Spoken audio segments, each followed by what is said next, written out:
Green Dragons and Blue Sox in the Pscl playoffs. 1 out here in the first. Michael Berkheimer on the mound. Tyler Nelson at the plate for the Blue Sox. The runner on first base is Stevie Murata. He got hit by a pitch. Michael Raymond flew out to center field.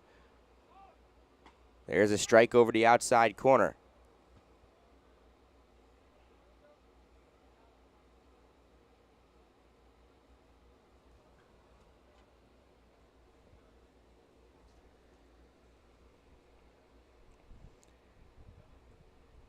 Berkheimer looks in and delivers on the 0-1, 0-2, and it is cut on a miss for strike 3. Nelson goes down on strikes. Now here comes Judson Seliskar.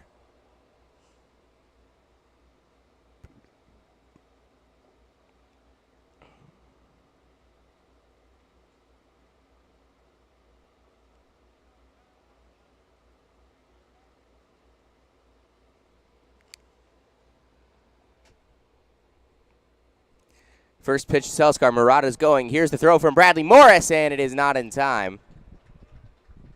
So it'll be 1-0. Murata advances to second base on the stolen base.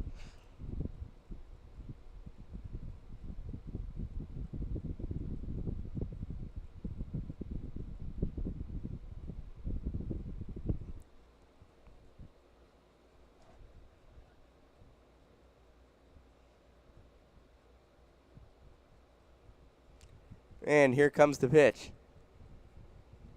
Way outside, 2-0.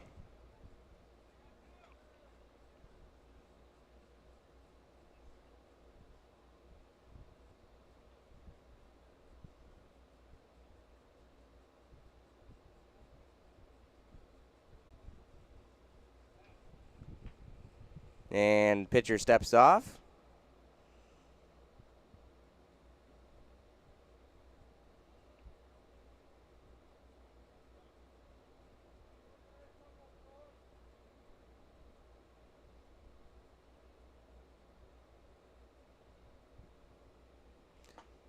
Runs way inside.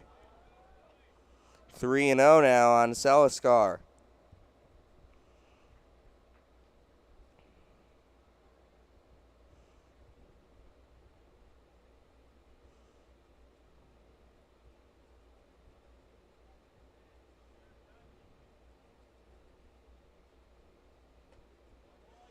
That one missed for ball 4.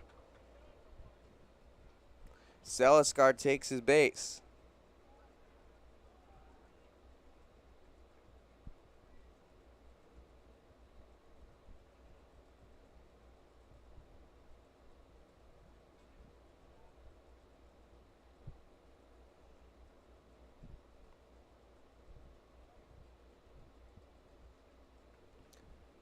Two outs, and the pitch to Aiden Morton is a called strike over the outside.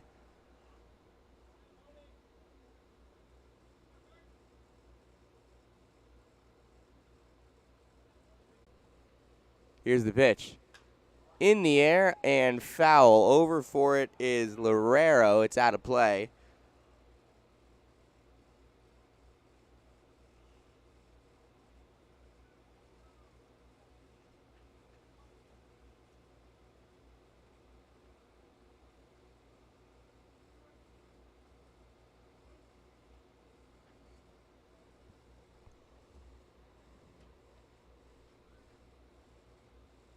Oh, and 2 now with 2 outs. Berkheimer looks in and deals. That one misses up and in.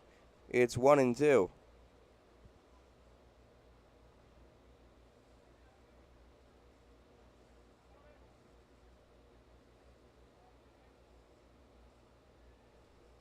One and two now. Here comes the next offering, and it's poked out by the end of the bat and out of play.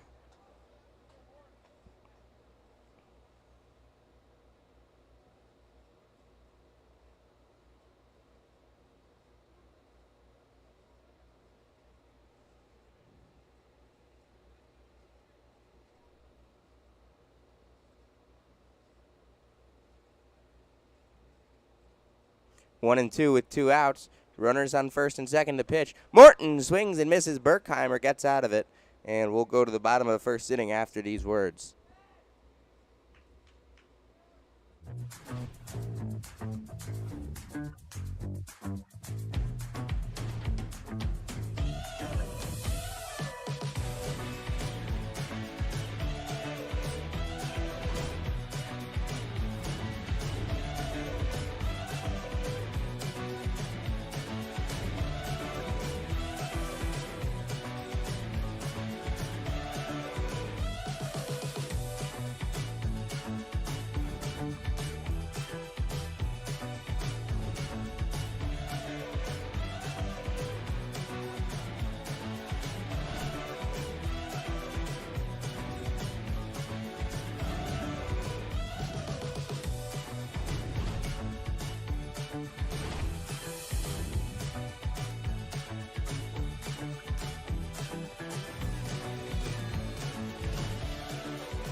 Bottom of the first inning, Green Dragons and Blue Sox right here on the PSCL Baseball Network. As the pitcher for the Blue Sox will be Mason Gurman, and it'll be Mason Oliphant to start things off, leading it off for the Green Dragons. And a left-hander Gurman's first delivery is high and away for ball one.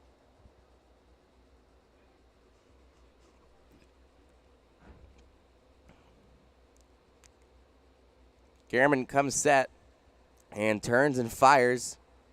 That one gets the outside corner for a called strike.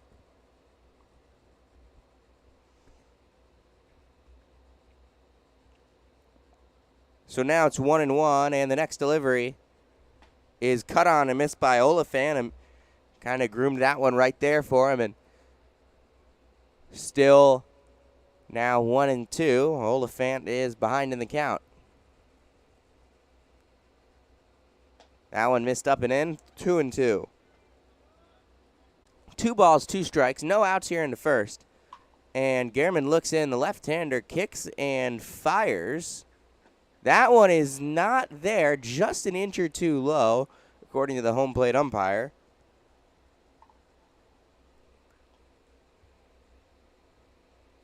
So the count runs full, and here comes the payoff. Cut on and missed on a fastball outside. That climbed the ladder for strike 3.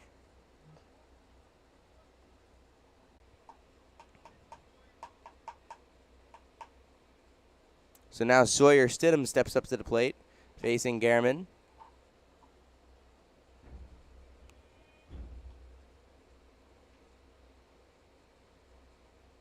And here's the first delivery. That's in there for a gorgeous called strike. The first pitch strike makes it work there. Now 0-1. Blue Sox, Green Dragons right here, PSCL quarterfinals. That one missed high for ball 1.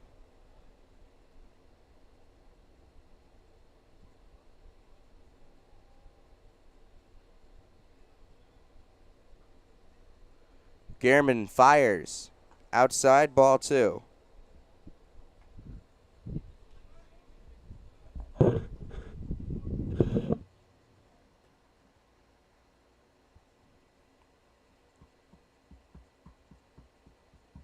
And the pitch. That one's taken for a ball low. He spit on it. It was a breaking ball, and Stidham did a really good job letting it be.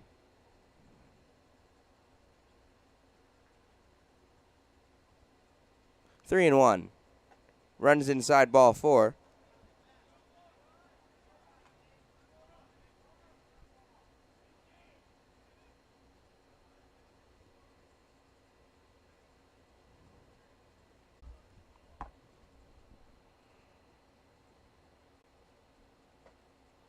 First pitch misses outside to Alex Johnson for ball 1. Runner on first base now.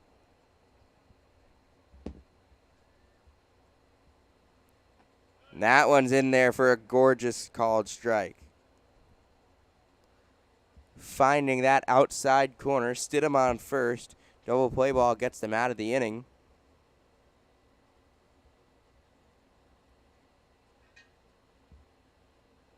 Throws back to first. He is safe.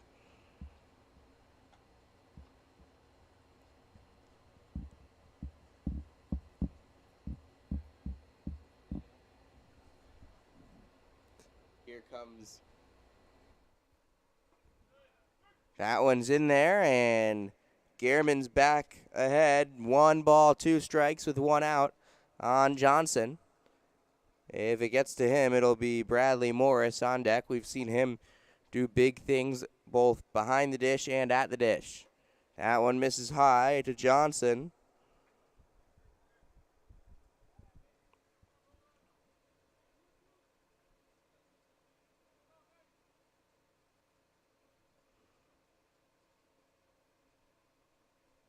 And the next one. Outside swing and a miss for strike 3. Down goes Johnson. So 2 Ks here in the first for Mason Gehrman. And now he'll face Morris, the catcher.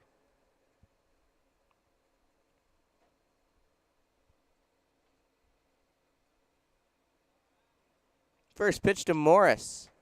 Misses high. Was just floated up there. Didn't ever come down. Runner on first is Stidham. Here comes the pitch. In there, called strike. Well-placed pitch that was.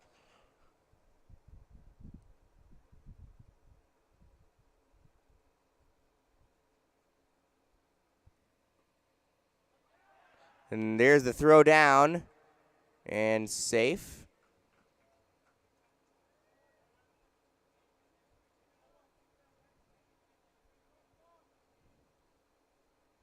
So a steal by Stidham now with 2 balls and 1 strike and 2 outs here. Single elimination playoff, 0-0 Blue Sox and Green Dragons. Morris trying to drive in the first run of the ball game. 2-1 pitch to Gehrman. 2-1 pitch from Gehrman. Is in there, 2-2.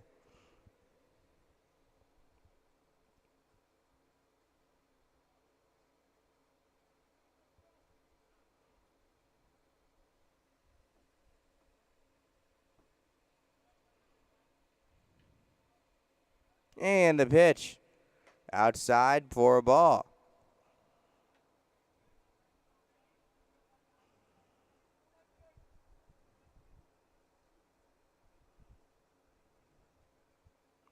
So now the count runs full with 2 outs and Morris at the dish. Here comes the payoff from Gehrman. Swing and a miss, strike 3. Big K for Mason Gehrman. And we'll go to the top of the second inning after these words.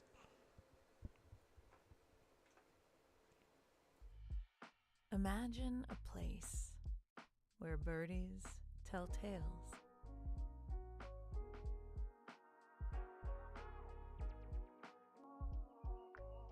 Where hard to describe is easy to find. A place that brings the stars closer to Earth. Can you imagine? This is Rancho Mirage.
Top of the second inning, Green Dragons and Blue Sox, right here on the PSCL Baseball Network.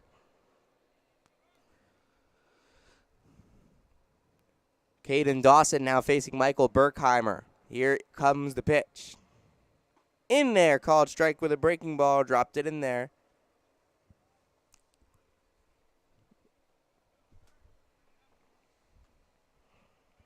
Berkheimer looks in and deals. That one missed for a ball.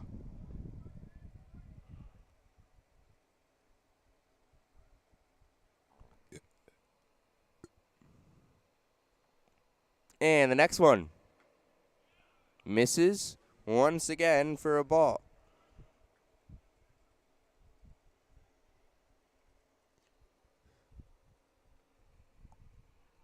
All right, so 2-1 now. The pitch, that one is outside for ball 3.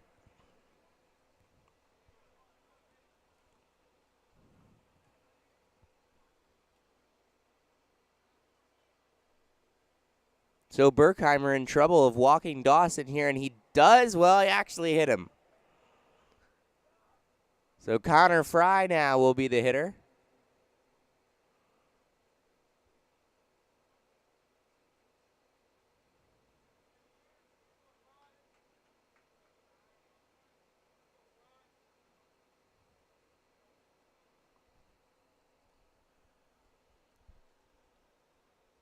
And here comes the pitch. In there, strike.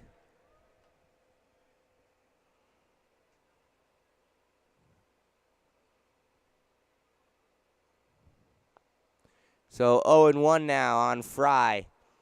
Runner takes his lead. Berkheimer deals.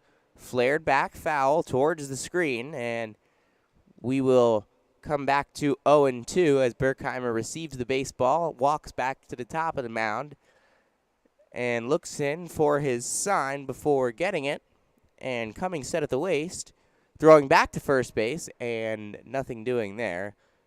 The ball now thrown back to Berkheimer at the mound. Berkheimer adjusting his ball cap and now looking in for another sign. Will he get it? He does. Comes set at the waist and turns again to throw.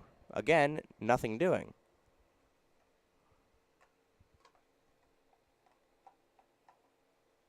So, Berkheimer's ready. Once again, coming set for 0-2 on Connor Fry. The pitch is chopped on the ground to short. This one is fielded, flipped to second, to first. They'll get one, but not two. Lopez flipped it to Sanford for the first out.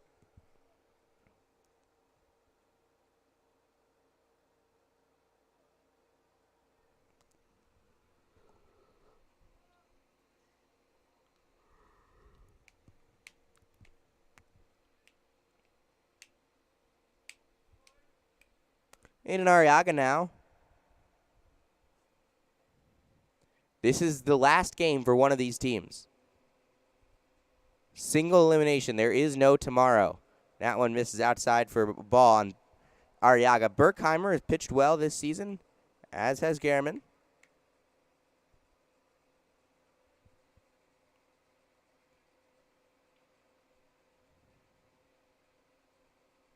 And here comes the pitch.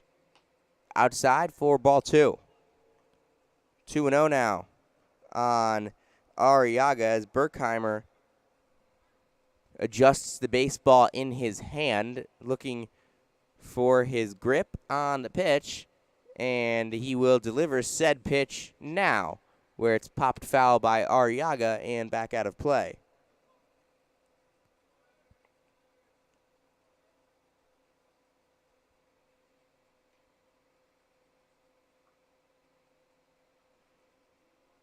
Nothing, top 2.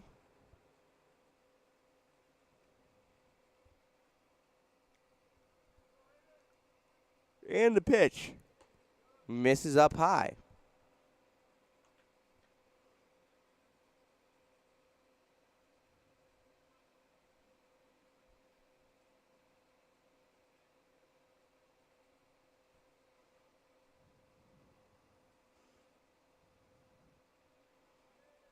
Berkheimer looks in and delivers. And that runs inside. It's ball 4 on Arriaga. He'll take his base. 2 on now with just 1 out. And Caleb Wise coming to the plate.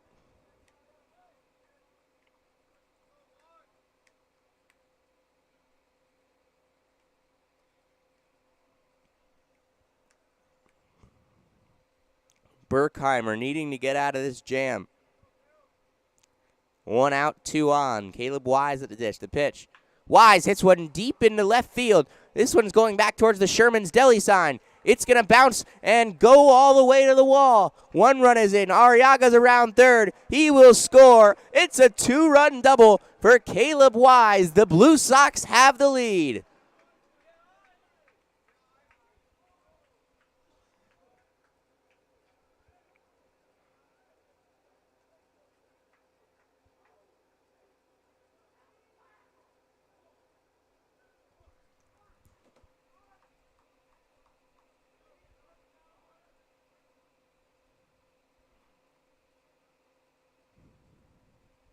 So 2-0 Blue Sox now. Back to the top of the order, and there's a strike.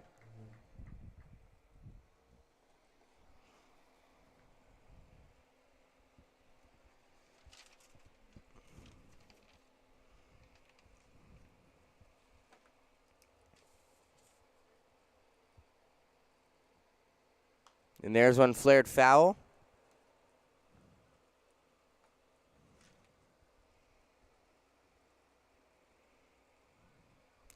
By Murata. Now Berkheimer looking to get out of this inning. 1 out, 1 on, 2-0 Blue Sox.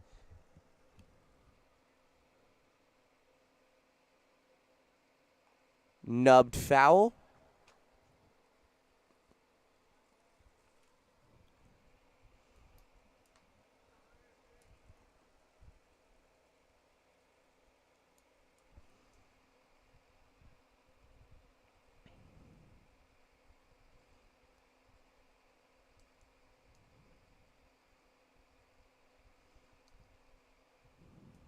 And the pitch. Missed high for ball 1, so it'll be 1-2.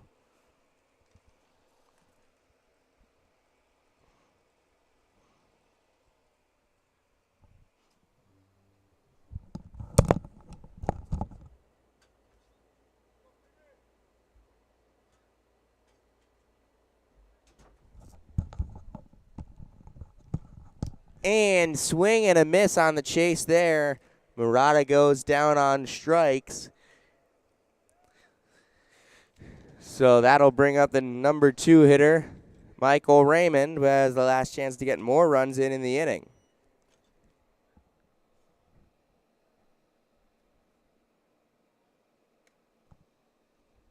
So Raymond now.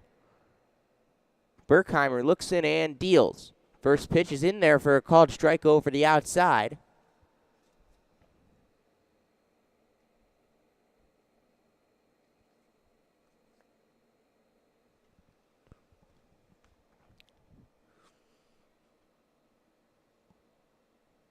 And now here's the next one.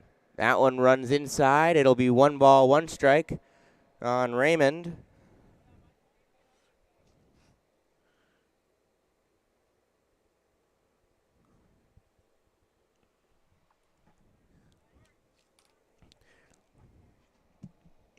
Here comes the next one. And that one is going to just miss an inch or 2 low. Raymond did a good job spitting on it. And it will go to 2-1.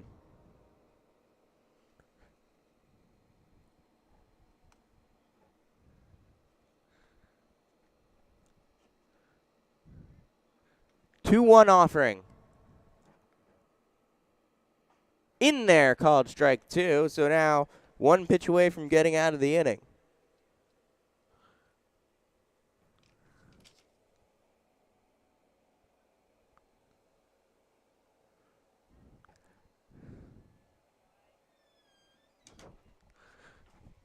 And here comes the pitch. That one misses outside for a ball.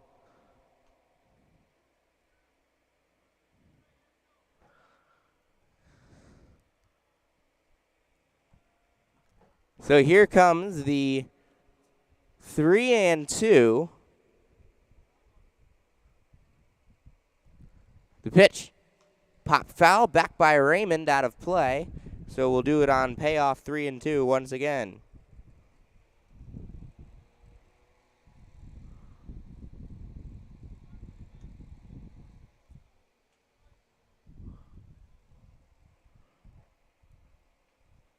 So here comes the next 3-2.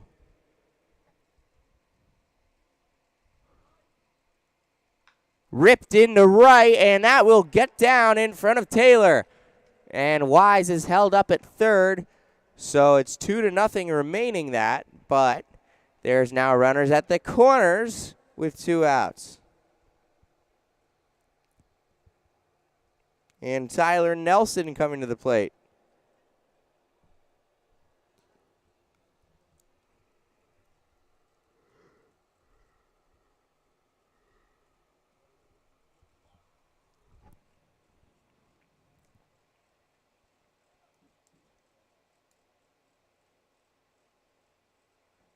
Here comes the pitch. That one's in there for a strike.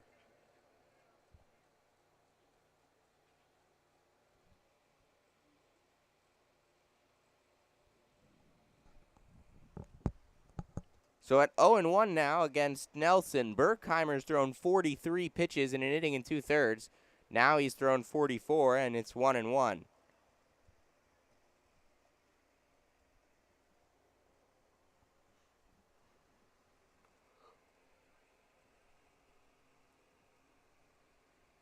Counts even, and here comes the 1-1. Missed just outside a hair. 2-1.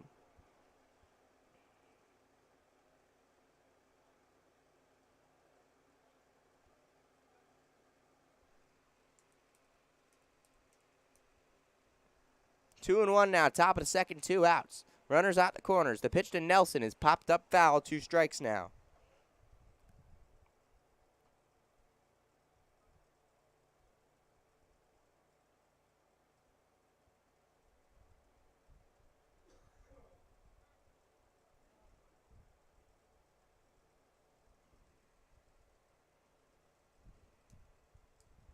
Two and two with 2 outs. The pitch just missed outside. He's been close.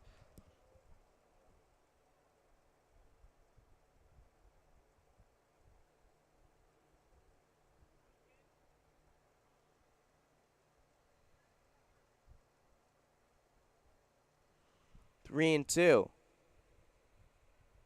Up high, ball 4. Nelson takes his base. Berkheimer is struggling here in the second. He's loaded the bases now with 2 outs.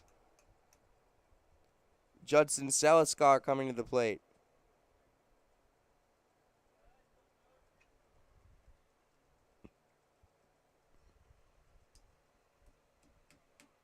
And the meeting at the mound.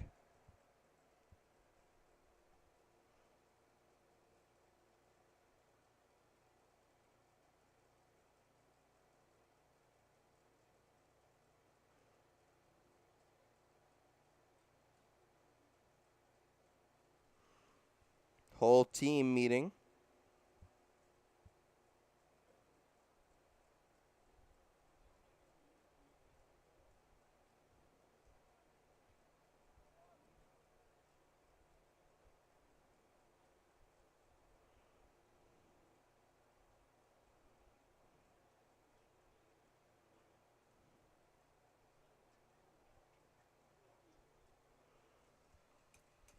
So the meeting breaks.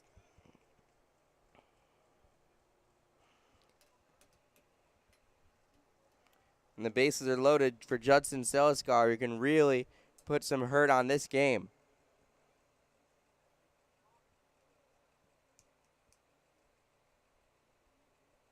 Here comes the pitch. Outside, ball 1.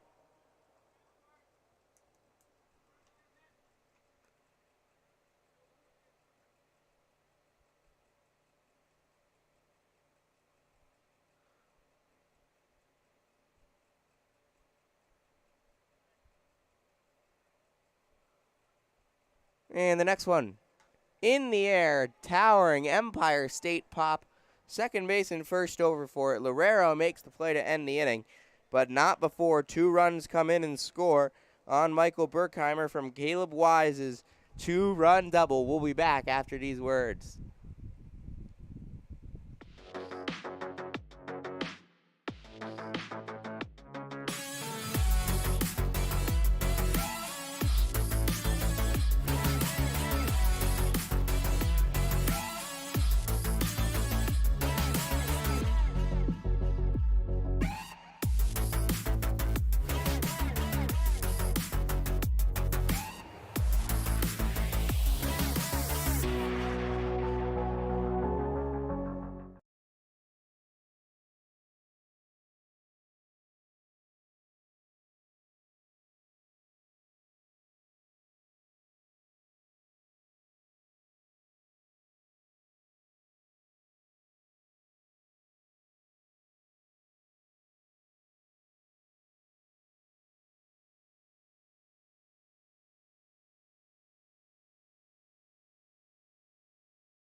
Back for the bottom of inning number 2 here at Palm Springs Stadium between the Green Dragons and the Blue Sox. Gehrman pitching to James Taylor III, and that's a first pitch strike over the outside corner.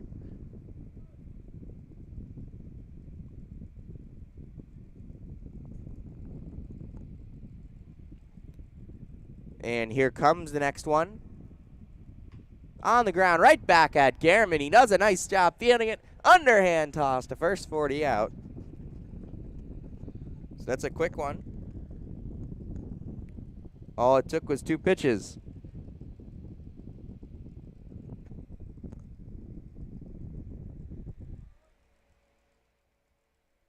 All it took was 2 pitches that time to get the out.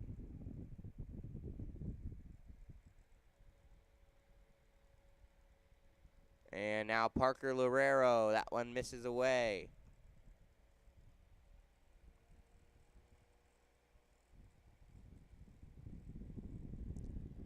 And here comes the next one. 1-0. Swing and a miss, strike 1. Really good pitch that time.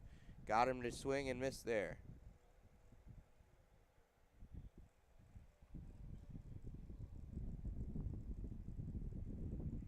The pitch. In the air out to center field. Moving over for it. And making the play is the right fielder, Judson Seliskar. 2 quick ones.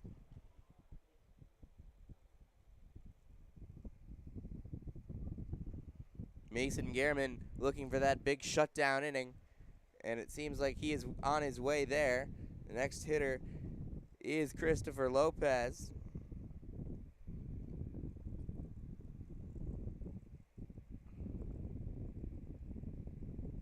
The pitch. Outside, ball 1.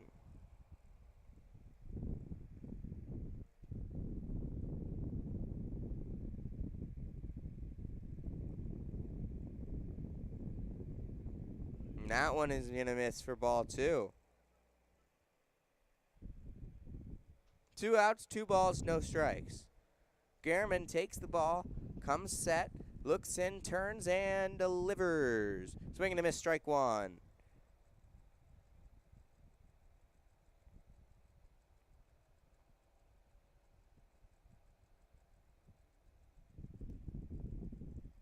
Two and 1 offering. Foul back, 2-2 now.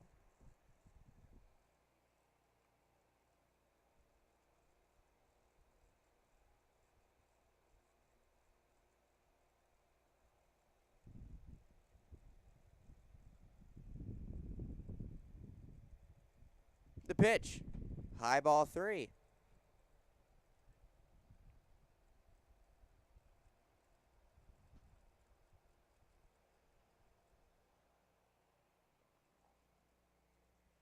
And the next one is foul back out of play.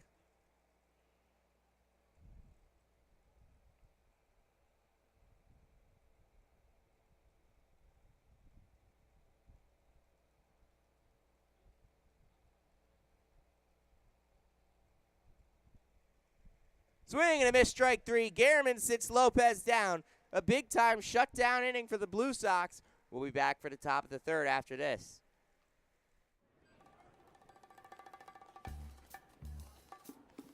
Like your bacon Say it. Steady. ultimate cheeseburger. Go! Your bacon ultimate cheeseburger. Hot. Yes, we are. We won't make it till you order it. Our best bacon ultimate cheeseburger ever. Now at Jack in the Box.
Aiden Morton leading off at the top of the third. Against Michael Berkheimer. Blue Sox already ahead 2-0 on the Green Dragons. Outside ball 1.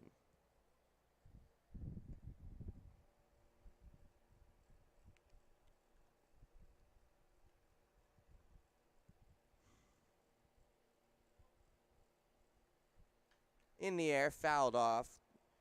1-1.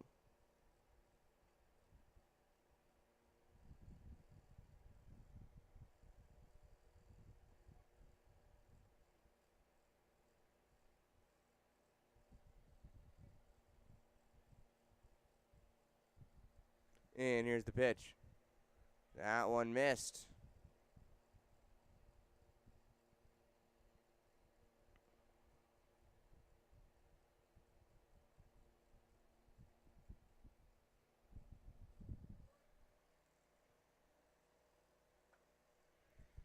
And that one is going to miss.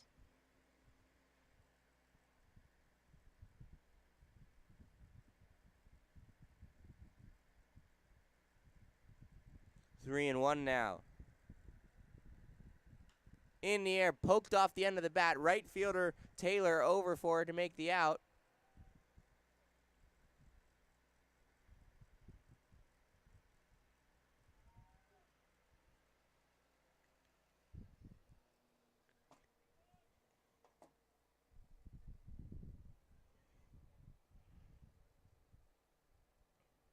One out in the top of the third. Here's the pitch. That one missed.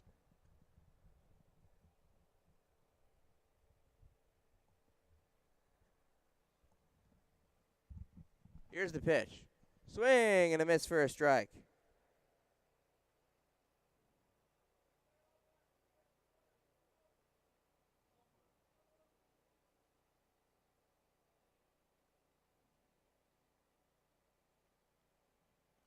And that one missed. 2-1.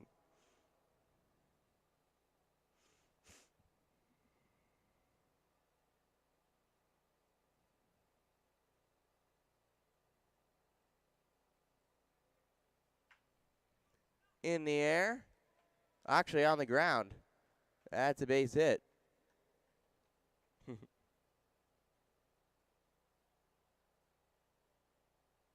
Dawson singles to right with one out, and that brings up Connor Fry.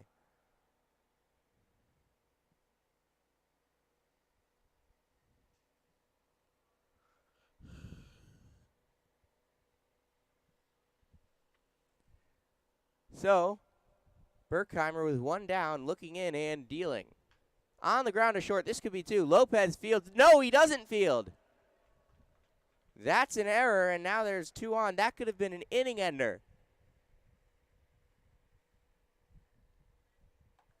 Devastating turn for the Green Dragons there.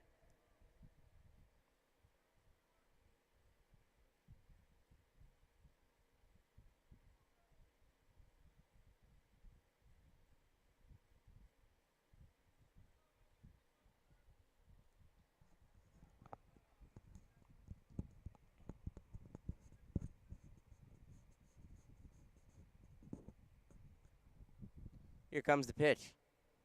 Outside for a ball.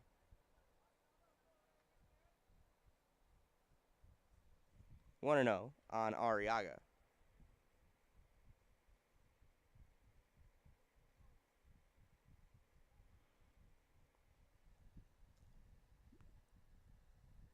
And the pitch. That's in there for a strike.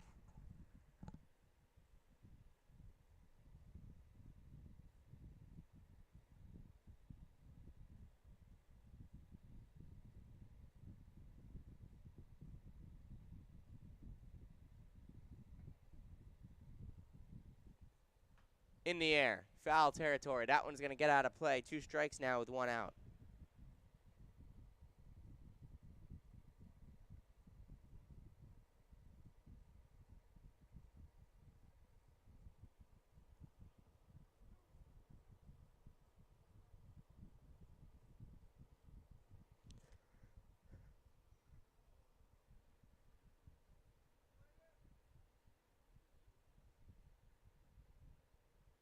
Now in missed high for ball 2.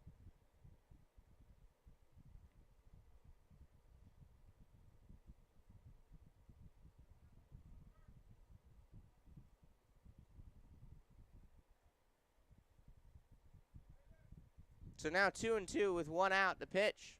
Outside ball 3. Berkheimer's just really struggled to throw strikes. Just 50%. 65 pitches, and he's not even through 3 innings.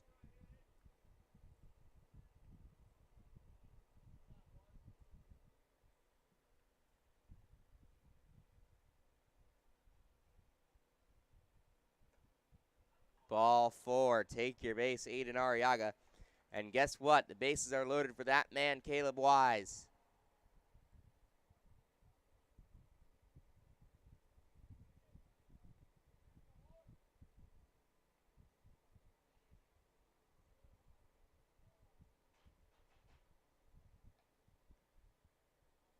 Berkheimer's really struggled.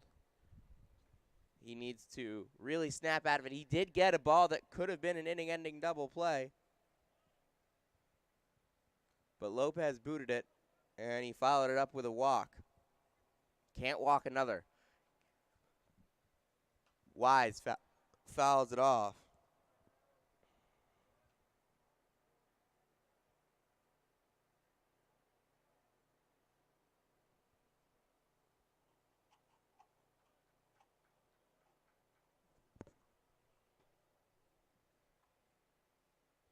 Oh, and 1. In the air, out to right, on for it is Taylor. It's going to get into foul ground. Taylor can't make a play.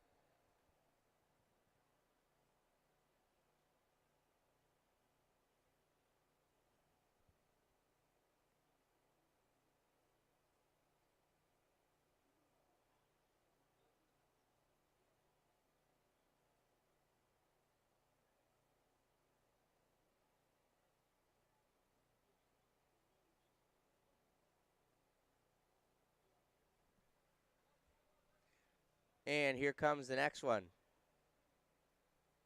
We missed low and away. for ball 1, 1-2.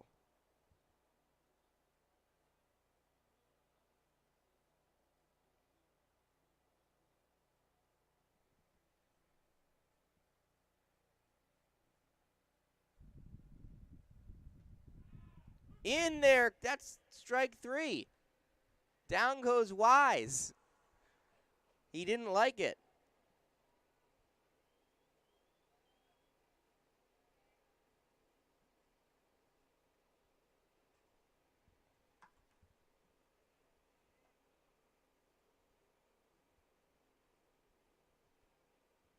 So now that'll bring up Stevie Murata, the leadoff man, with the bases loaded and 2 outs. In the air, this one is into the gap. Taylor's over for it. It is going to be caught! A running catch by James Taylor in the gap, and it keeps the game at 2-0.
Mason Garriman back on the mound after the incredible catch, running back towards the gap, towards that Power in the Stars Rancho Mirage Library sign by James Taylor, out and right to save this game. It's still 2-0 for the Blue Sox, and there's a ball.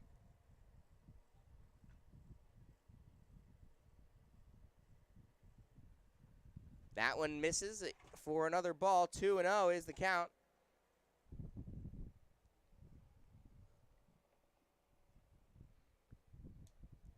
Garriman pitching to Everett Cord, his first time up today. In there, called strike. That's a big time pitch.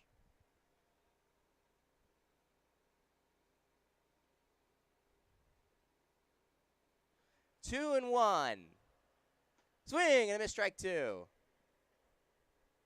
Energy in this game feels like it's completely shifted now after that catch by James Taylor. If the Green Dragons can capitalize, that one's fouled back by Cord. This game will have a totally different ring to it.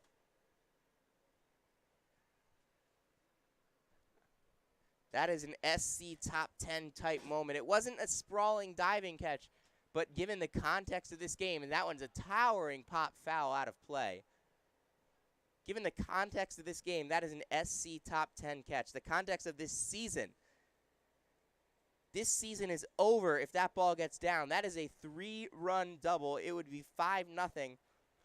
And the Green Dragons, they're not in a position to score 5 runs right now. Obviously, anything can change. 2-0. That one is in the air and foul, hooking. It'll get out of play. It'll remain 2-2.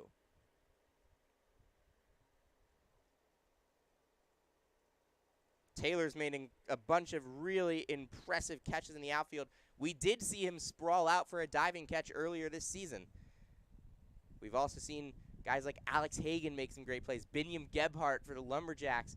He's my pick for a gold glove. I've said that many times. And that one is ripped hard into short left, and the play is made there by Michael Raymond without much trouble. But it was a nicely hit line drive. So Everett Cord is out, and now here comes Bowen Sanford. That inning should have been over on a double play ball, that previous one. But James Taylor saved the inning after that. The runs would not have been earned because of the error. And the pitch from Gehrman is up and in for a strike. Given by the home plate umpire. This game, I mean, baseball can have a lot of twists and turns. We might be seeing one here materialize. The Green Dragons need to capitalize, and that one hits him in the elbow. Sanford takes his base. They plunk the 9-hitter to bring up the top of the order with a runner on base. That is not ideal if you are Mason Gehrman, who's been pitching pretty well today, especially with the advantage in terms of the number of pitches. Michael Berkheimer's thrown 71.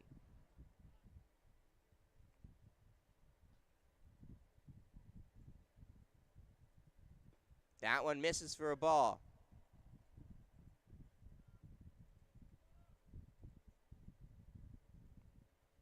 On Mason Oliphant, 0 for 1 himself today.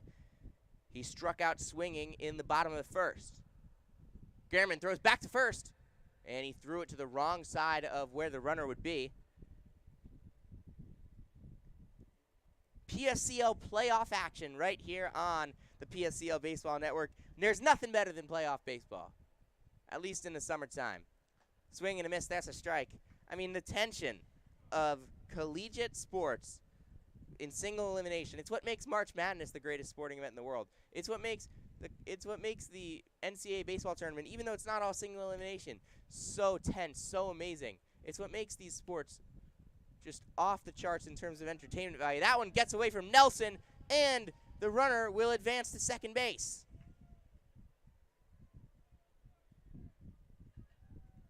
On the wild pitch. So Gehrman may be starting to lose it a little. He's got to come back and control himself. Oliphant is up at the plate, and Oliphant is ahead 2 balls and a strike. Bottom of the third, Green Dragons down 2-0. This is the tying run technically at the plate. The pitch is low ball 3.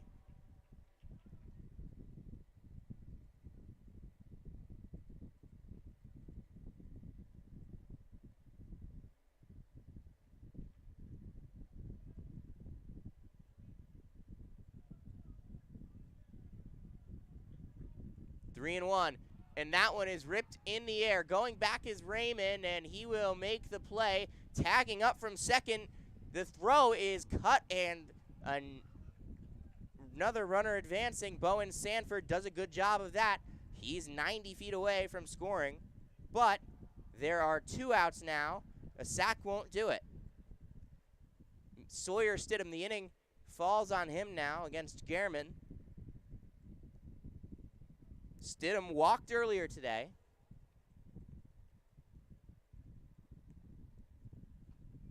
Oh boy, would keeping this inning going be so important. If you can't score runs here, doesn't make Taylor's catch go to waste, but it feels like a missed opportunity in the momentum department. Ty Phipps warming up for the Green Dragons. The pitch. Oh, that's away from the catcher. Here comes Sanford. He scores. It's 2-1. He stomps on home plate with authority. Like he owns it. And he does a mediocre gritty. Or whatever that was. 2-1.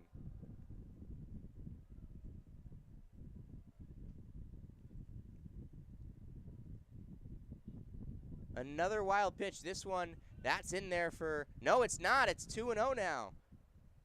So another wild pitch scores a run. So advancing on a hit by pitch, wild pitch, sac fly, wild pitch. That is a wild way to score. And that one's low, 3-0 now. Alex Johnson is on deck. 2, 3, 4 will be the hitters in the top of the fourth for the Blue Sox. About an hour and 10 left until we hit that time limit.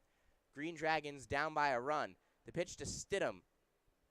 That one is high, ball 4. He'll take his base, drop his bat, and we'll now get Alex Johnson striding into the plate. And Gehrman's going to meet with Nelson at the mound. This is some tense action, and this is only the third inning.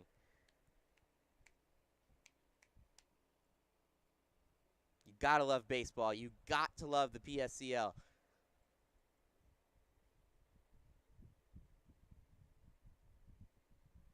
There's serious baseball talent. There's serious baseball minds. There's just a lot of really good baseball out here in Palm Springs, and it's exciting too. And that's the key. That you can have the most talented players in the world. If the games aren't exciting, then nobody's going to watch. Nobody's going to come. That's a swing and miss. Johnson. We had an exciting one yesterday between the Bootleggers and the Rush. We have an exciting one here. Obviously, in that game, the Bootleggers had a big inning late. Jackson Gifford's 3-run double turned out to be the major difference. It was 1-0 most of the game, though. And there's a called strike. Strike 2 now with 2 outs. Gehrman trying to strand Stidham. Keeps the tying run on. The tying run is on base. The go-ahead run is at the dish.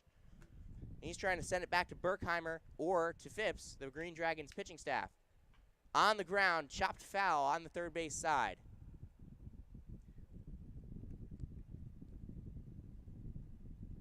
I mean, if the playoffs so far haven't been an incredible advertisement for not just Palm Springs Collegiate League, but the game of baseball as a whole, I don't know what is.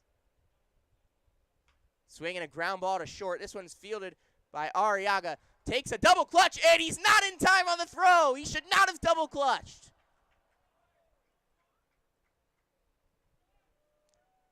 So an infield single. And that's it again. That's the problem with the error statistic.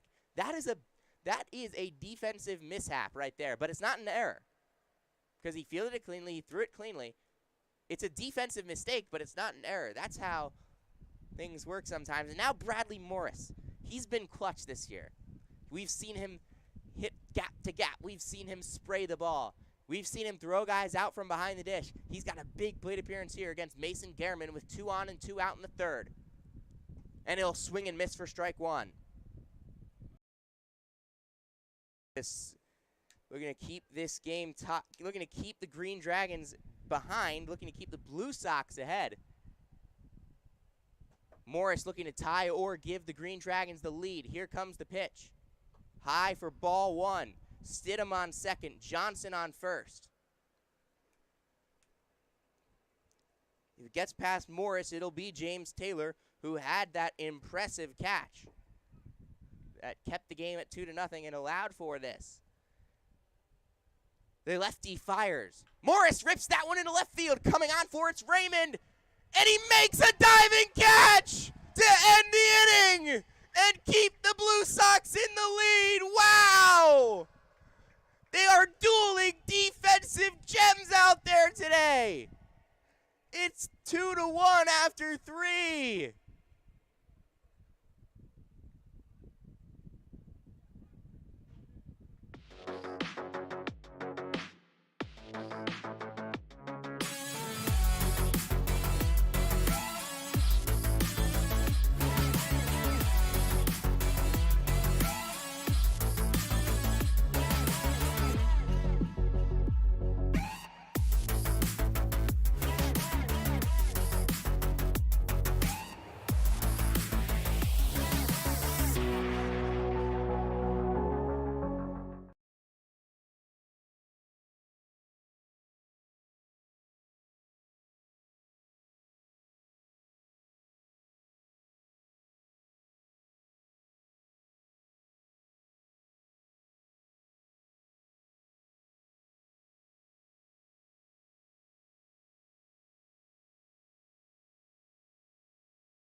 Top of the fourth inning in what's been an incredible baseball game. It is still Michael Berkheimer on the mound, and he throws a strike to Michael Raymond. Berkheimer's now 72 pitches. Here, and that one is roped on the ground to second, fielded by Bowen Sanford, and he will get the out.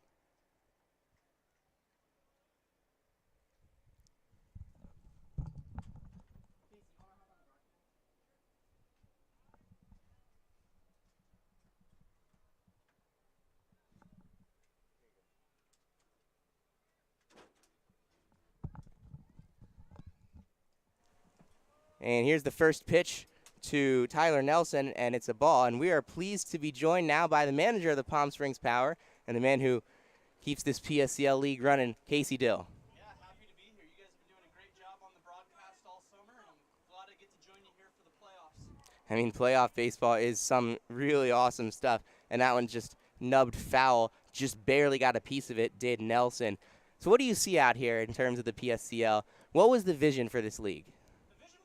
Something different than anything else that was out there, and we started with, what is the most valuable part of summer collegiate baseball, and to me it went immediately to development. Players need to play during the summer to get better, to either earn a scholarship or earn a college roster spot, or go back to the college where they're at and compete for playing time. So there's so many different scenarios and different types of leagues all over the country, and I've managed and coached in a lot of them, and very rarely, in my experience, was there a program, a team, a league that their primary focus was player development. That's a pop-up on short outfield. Lopez will make the play for out number 2. Yeah, and then the second part of that is advancement. Like you see, we had the uncommitted game. We get a lot of JUCO transfers. So it's about, if these guys don't have a place to play, it's about putting them in front of college coaches and to get them seen and to get them their next college opportunity. Judson Seliscar now, he'll take ball 1 inside. And so you've worked in a lot of different places. What makes Palm Springs such a great place for baseball? Well, I mean, this is a tourist destination. This is a place where people, choose to come to vacation because it's such a beautiful area. We have, sunshine 365 days out of the year. We're very lucky to have a complex that has 3 fields on site. It's a very unique, thing that, You can run a 12-team league. You did that last year. We had 12 teams last year. And then you also have the power at night. So the facility has everything that we need to run up the caliber of program, that we want. And then just the location itself is beautiful. Like, it gets a little warm out here, obviously, but you'll never have a rain out. You'll never have to pull a tarp. You'll never have to shovel snow. We will be playing baseball every day. So a combination of these former major league spring training facilities, and then just Palm Springs being a beautiful beautiful place, a place where people want to be. Yeah, and you see all these kids, they come here, they play baseball for a month, they get really excited for these playoffs, and I mean, in playoff baseball, there's nothing better than some single elimination sports action, and that's ball 4. Seliscar will take his base. Berkheimer's up to 84 pitches with 2 outs here in the 4th.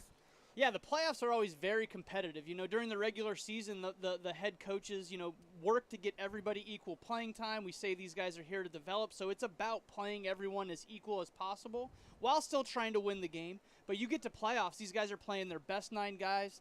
They're throwing their best arms, and you really do get competitive baseball games. Yeah, and the Green Dragons are really riding Michael Berkheimer here, and that one is given a ride out to left. It's hooking foul, and it will go foul out of play. Yeah, the left field line here, it says 350 down there, but it plays about 400. Wind usually blows straight in from left field. This is certainly not an easy ballpark to hit it out of. Yeah, I mean, these guys, they're used to playing BB Core baseball. They come out here, they play in this cavernous ballpark with high walls and, I mean, outfield lines that are a little obtuse, honestly. Yeah. And that one's grounded to third, and that one is foul.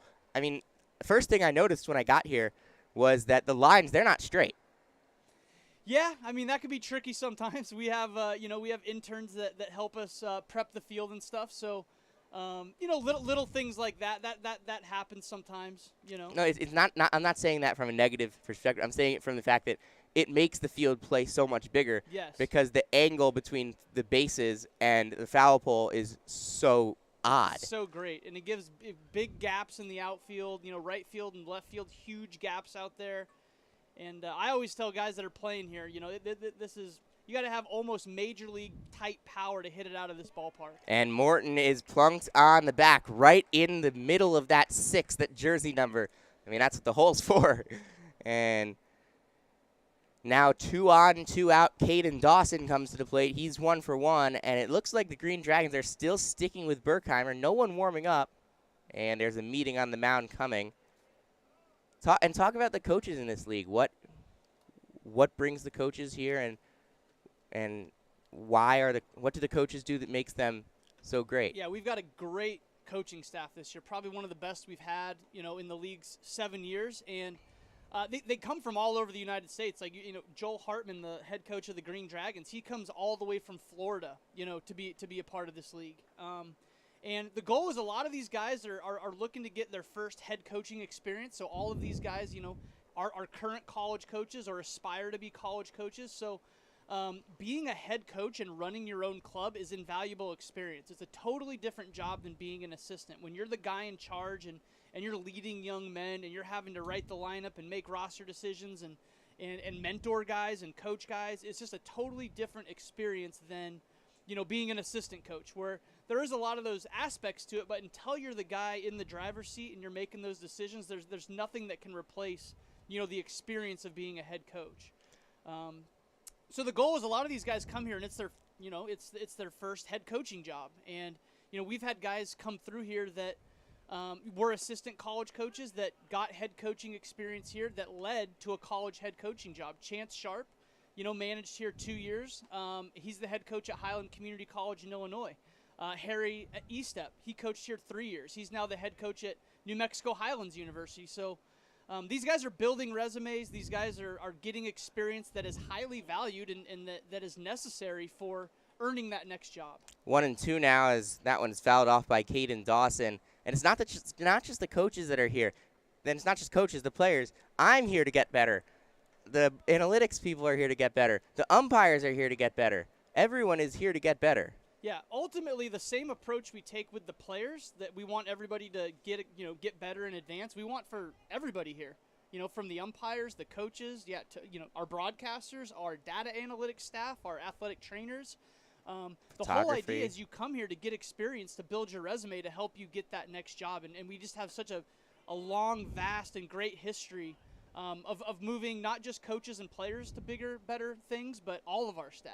And that 2-2 pitch was taken just an inch or two above the zone. So this brings up a gigantic 3-2 pitch from Berkheimer to Dawson.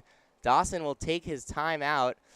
And with runners on first and second, the Blue Sox ahead 2-1 here in the top of the fourth. They're looking to keep this lead.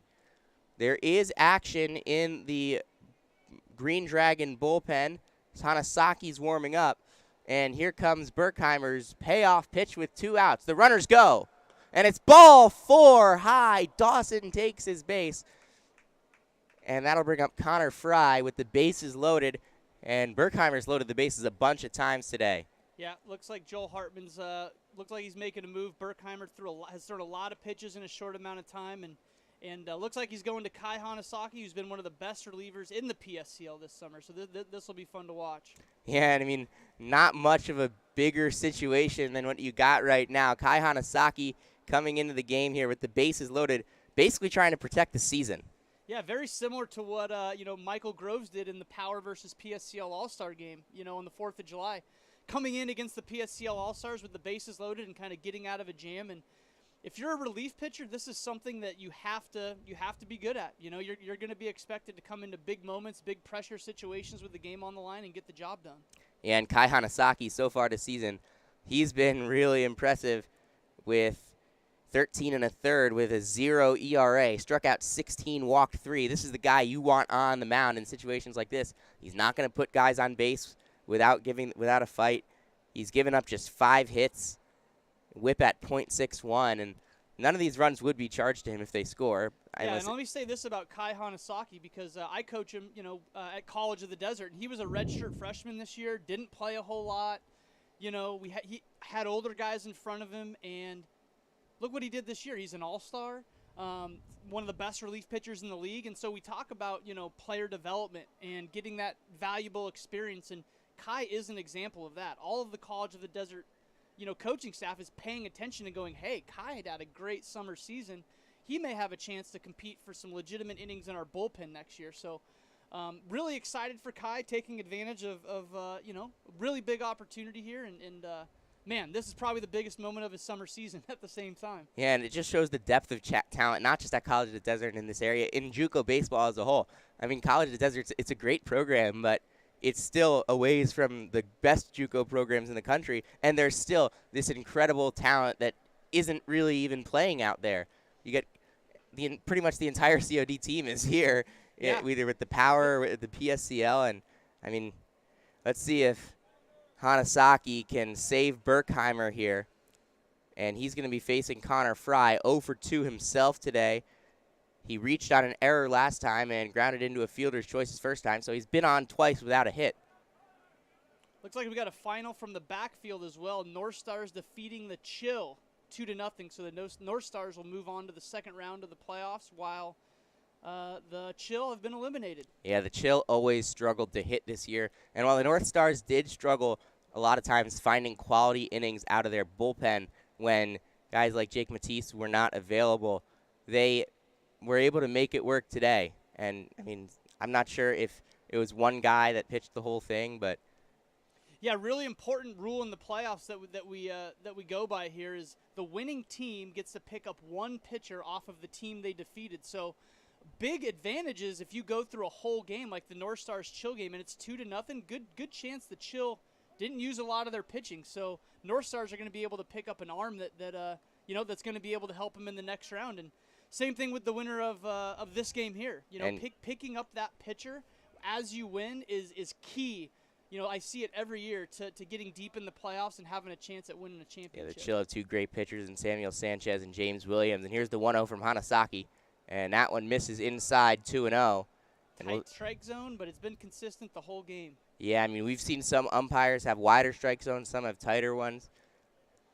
I think that, that's the deal with umpires. You never get 2 umpires that are the exact same. All you can ask for is consistency. And that it has one been consistent. It's been a tight zone, but it's been consistent all game for both sides. Fouled back 2-1 with 2 outs. And I'm pretty sure Hanasaki doesn't want to make it, so they need another impressive defensive play here. He wants to get a strikeout. He's going for the strikeout all the way. All the way. And here's the pitch. Fry hits that one on the ground, and it goes foul. Just foul.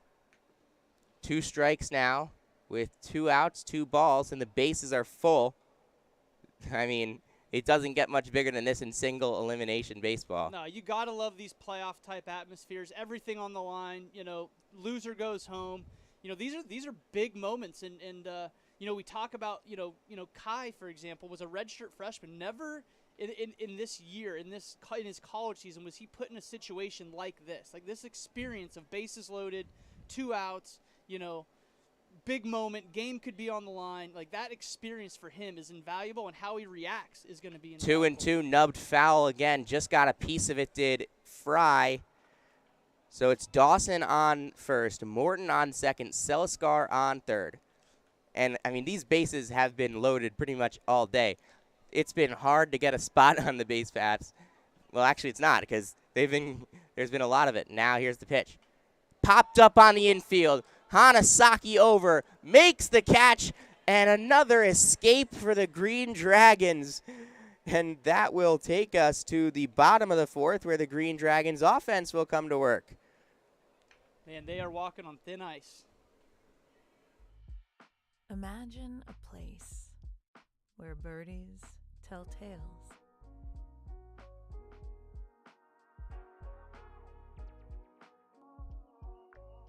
Where hard to describe is easy to find. A place that brings the stars closer to Earth. Can you imagine? This is Rancho Mirage.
bottom of the fourth inning here, PSCL baseball. Sam Fetterman with Casey Dill.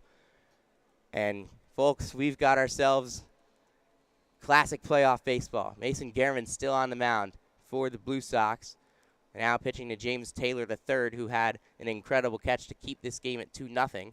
Then it became 2-1 in the bottom of the third before Michael Raymond made a diving catch of his own to keep the game at that.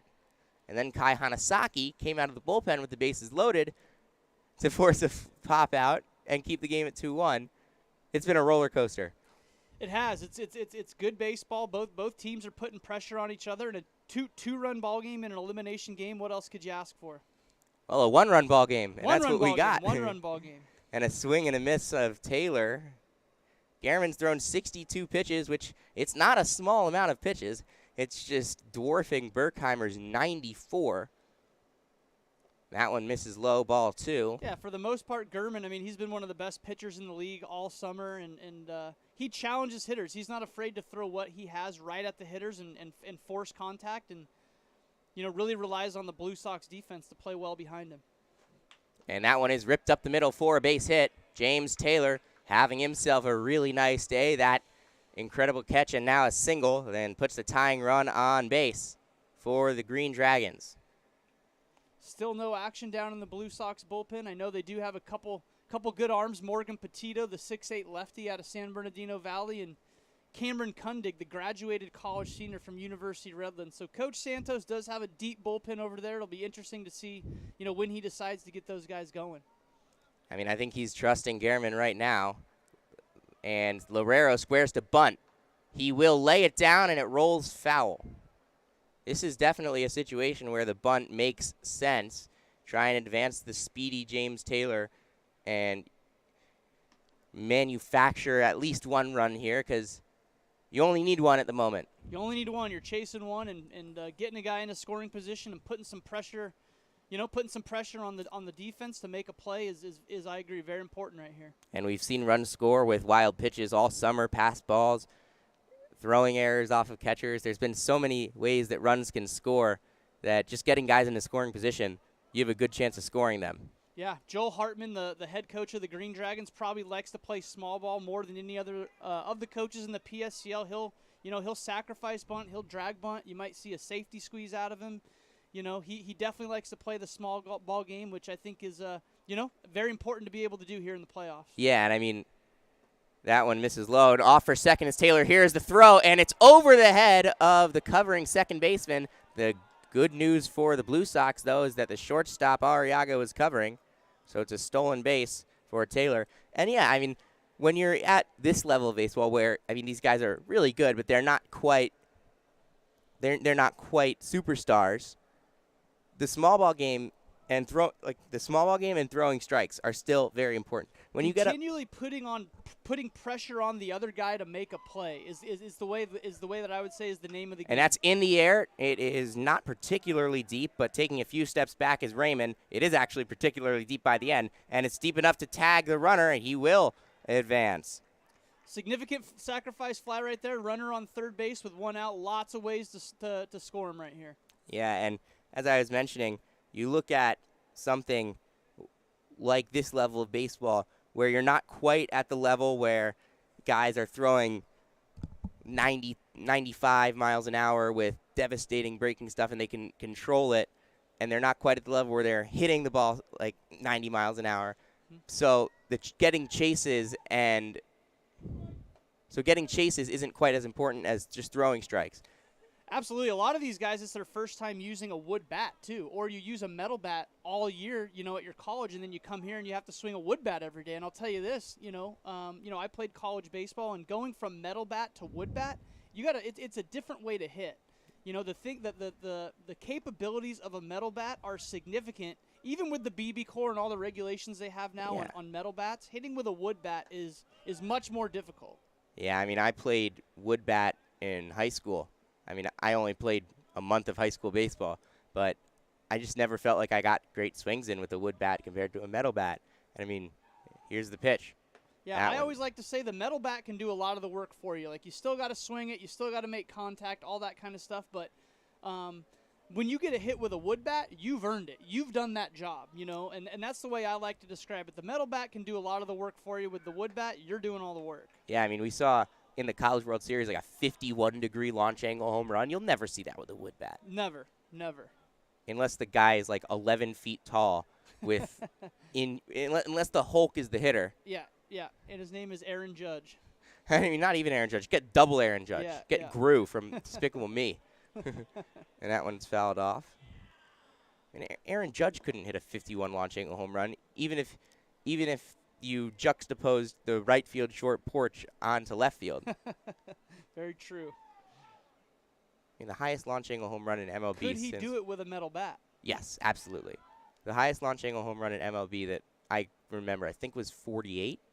Wow, that's significant. So 51 with a BB core bat. So yeah, there's the difference. 2 and right 2, there. and that one's in the air. Here comes the center fielder Fry, and the right fielder, it drops in between them. Here's the throw to the plate, and it is not in time. A run scores. The game is tied. And it looks like Seliskar might be hurt in short center. No, he's going to get up pretty quickly. Got to make those routine plays. It's those those plays and those big moments that'll kill you here in the playoffs. That was a catch that had to be made. Absolutely had to be made, but by no means was it a super easy play. Both guys were coming on for it.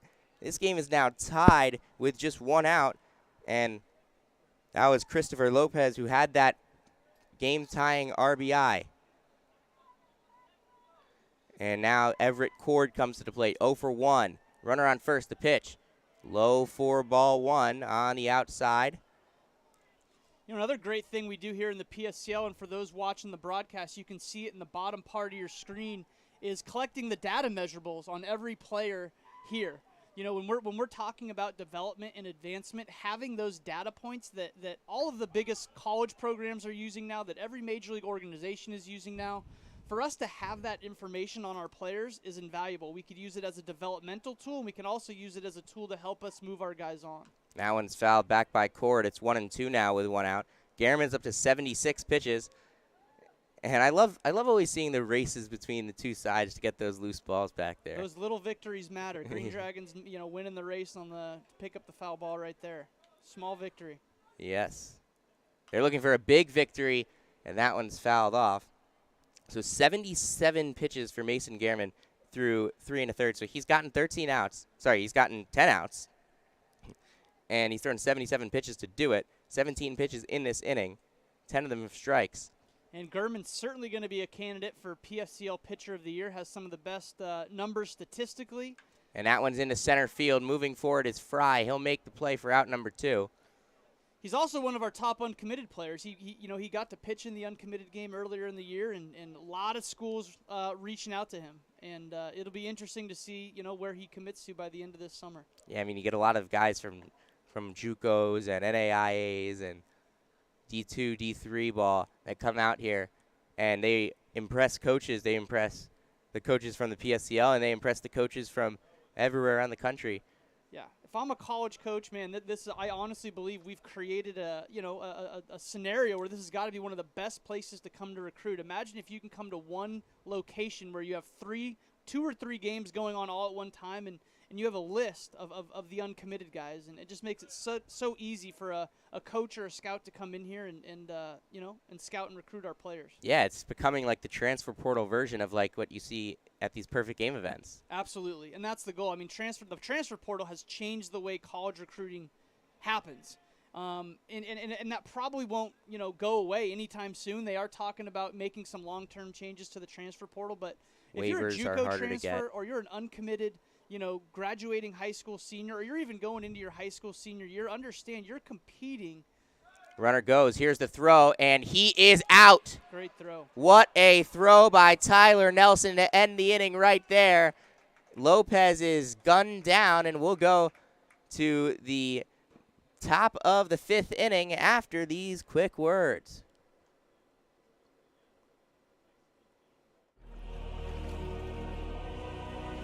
In the battle of the burgers, one man made a declaration of delicious.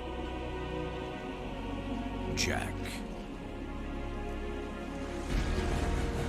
He set forth, armed with artillery no one saw coming.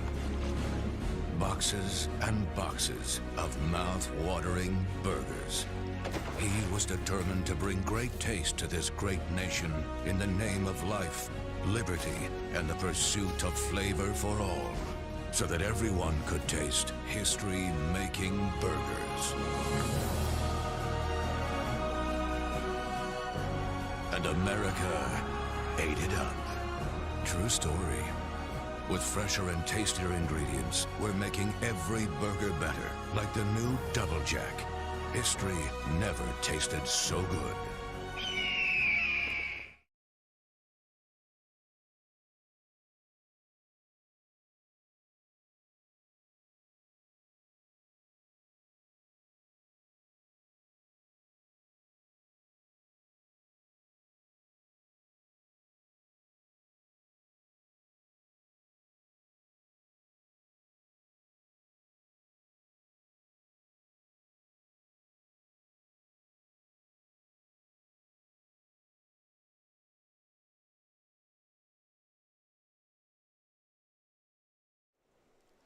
To the top of the 5th inning here, Green Dragons and Blue Sox. Aiden Arriaga to lead off against Kai Hanasaki.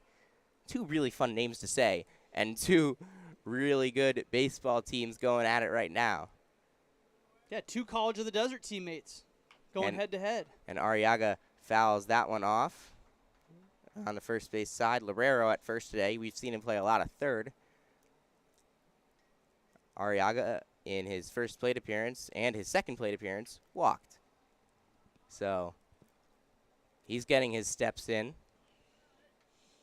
0-1. In there, called strike 2 over the outer third on a breaking ball. We'll say this, Kai Hanasaki's putting a perfect ERA on the line here today. So that gives you an idea of the challenge the Blue Sox are up against right here. Yeah, the perfect ERA. He's thrown a bunch in high leverage spots. That one misses low for ball 1.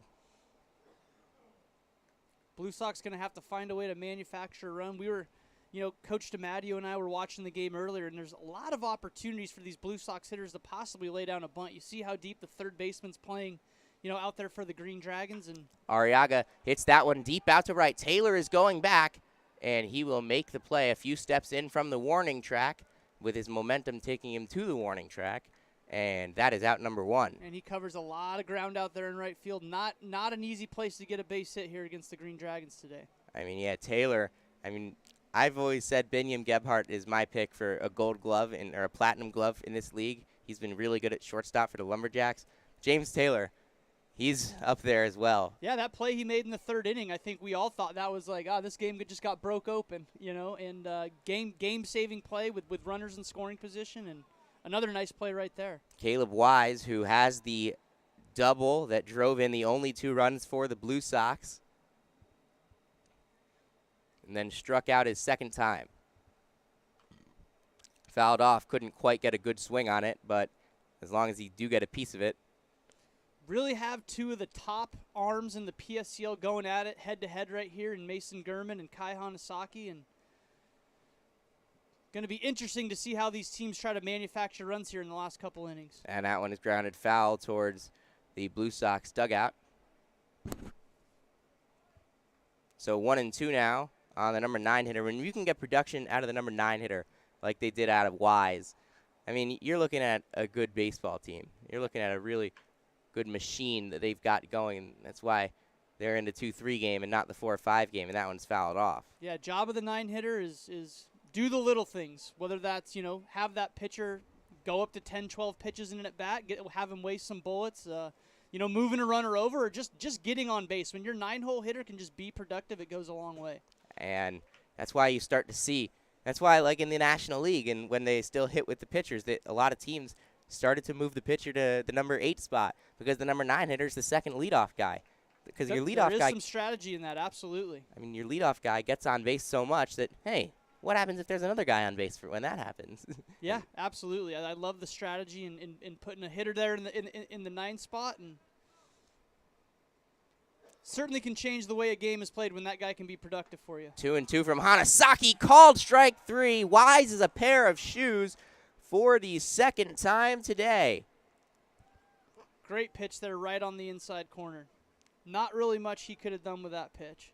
Yeah, I mean, he'd thrown that same pitch earlier in the at-bat, and he just barely got a piece of it. He comes maybe a little bit further inside, and there is nothing that he could have done there. He could have maybe foul-tipped it. Other than just having, high velocity, the most valuable thing that a pitcher can do to have success is consistently hit good parts of the strike zone.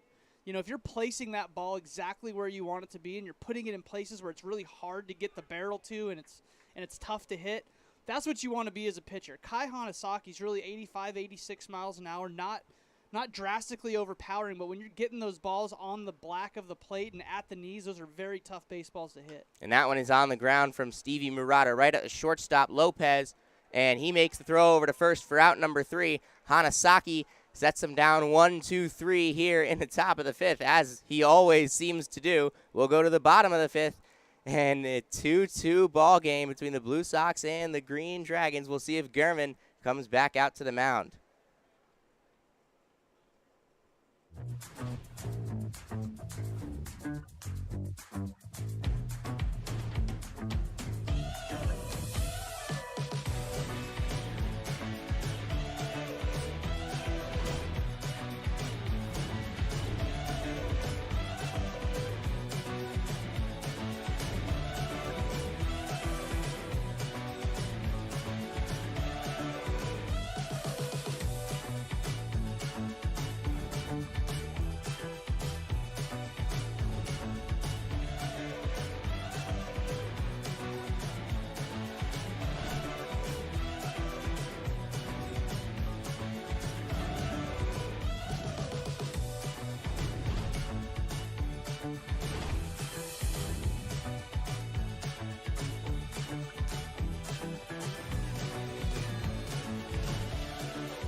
Still Mason Gehrman on the mound. Bottom of the 5th inning. Sam Fetterman bringing you the action here at Palm Springs Stadium in a tense postseason battle between the Green Dragons and Blue Sox. 2-2 the score.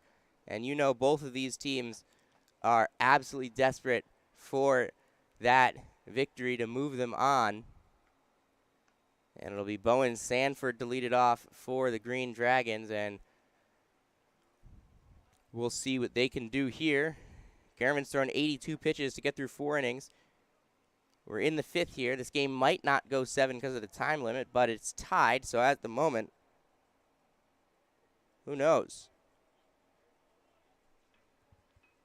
Gehrman's first pitch is outside, ball 1 on Bowen Sanford. We thank Casey Dill for joining us for a few innings there. And that was always a treat to get that man in the booth, and that's fouled back by Sanford. He's the number 9 hitter. He's 0 for 0 today, and he was hit by a pitch. And in the last inning, the half inning ended on the base paths when Tyler Nelson threw out the base runner in the person of Christopher Lopez. Here's the 1-1. That one misses low for ball 2.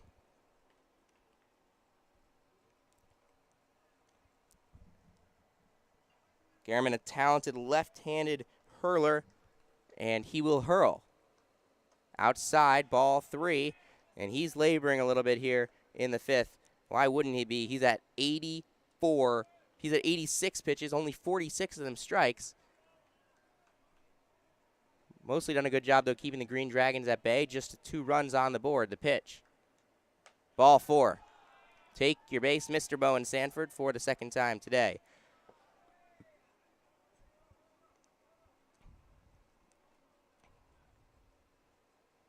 Mason Oliphant, 0 for 2. Flew out to left field his last time.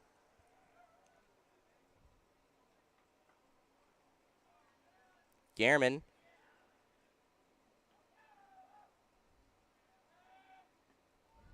And the throw back to first. And it is not in time to get the runner. Pickoff moves are always a risky business out here in the PSCL. That one's in there for a called strike. Oh, my God.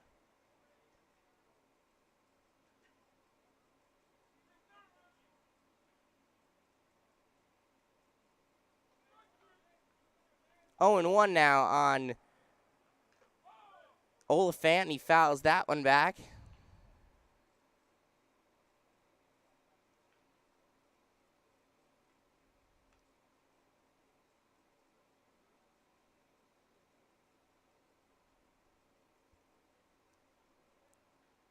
Some big-time baseball right here.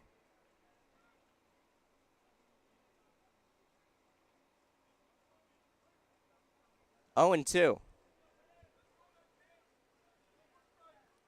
Gehrman fires. That's fouled just back to the screen. Staying alive is Oliphant.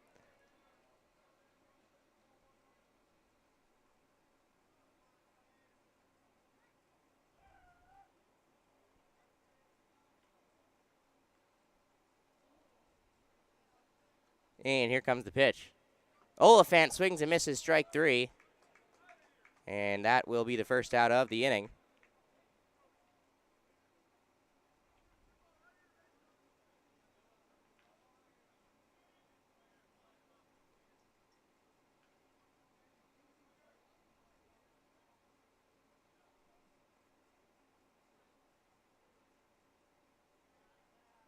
And here comes Sawyer Stidham now. There's a swinging strike over the outside.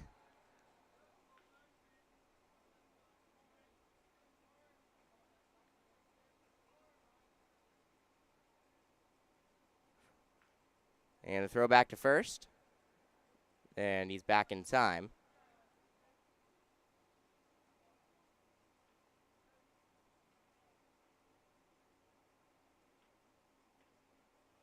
Oh, and 1 now. 1 out here, bottom 5. Runner on first. Stidham at the plate. And that's down the line and just foul.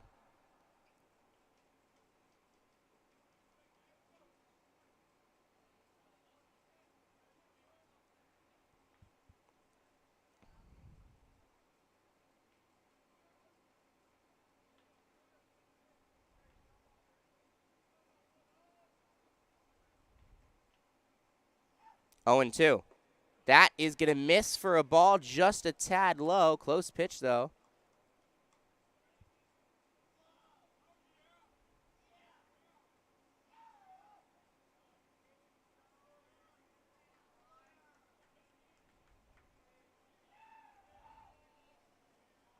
And the runner is going to steal and the throw to first and throw to second. Out! Sanford can't make it. And the decision to snap throw to first from Gehrman to Dawson to Arriaga makes it happen. 2 outs now and 2 strikes.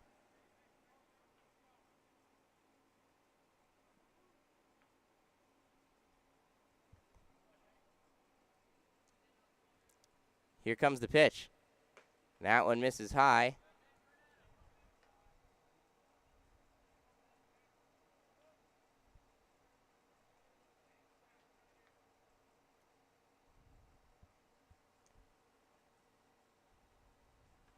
That one misses high again, 3 and 2.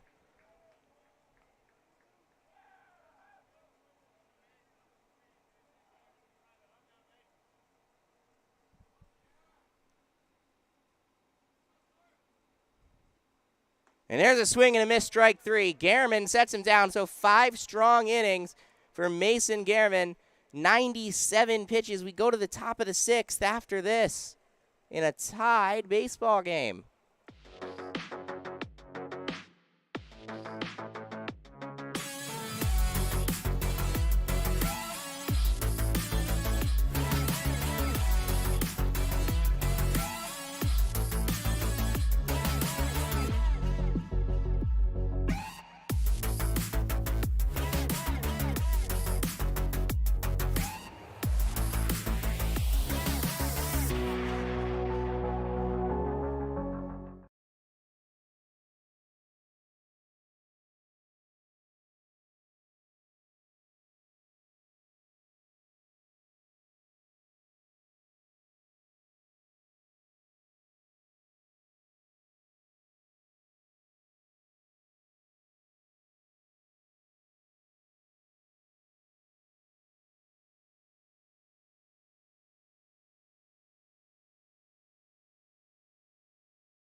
Top of the 6th inning here. Green Dragons, Blue Sox.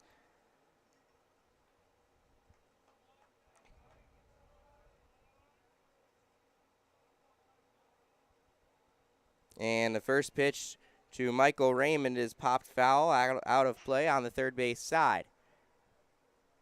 Man, is this an exciting game of baseball. 2-2 is the score in the top of the 6th.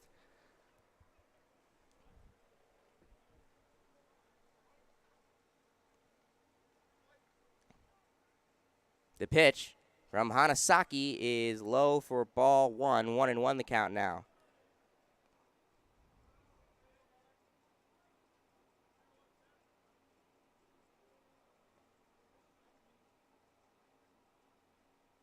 And Hanasaki fires. That is outside ball 2. 2-1 now. The count will run.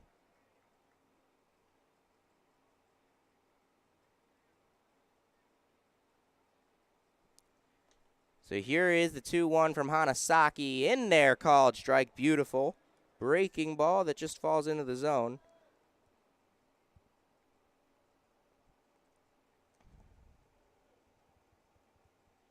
Two and two now. That one missed low, ball 3. And Hanasaki in jeopardy of a rare walk here with no outs. And you really don't want to walk the leadoff guy in any circumstances, especially in a tied ball game.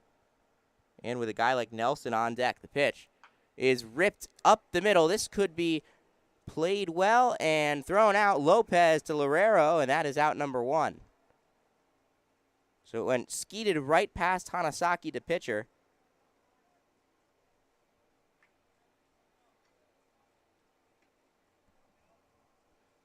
And that's out number 1. Tyler Nelson now at the plate. 0 for 2 on the day for him. He struck out swinging, walked, and popped out to the shortstop. Top 6. Hanasaki fires. That one misses low for ball 1.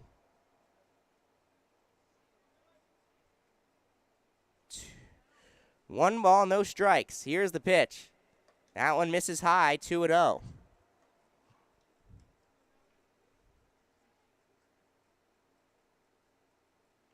About 20 minutes away from the time limit now. And that one runs way inside. It's 3-0.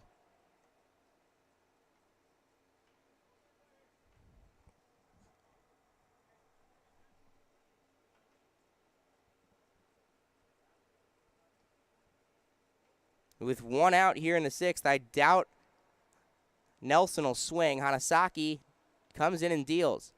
There's a strike. Good pitch.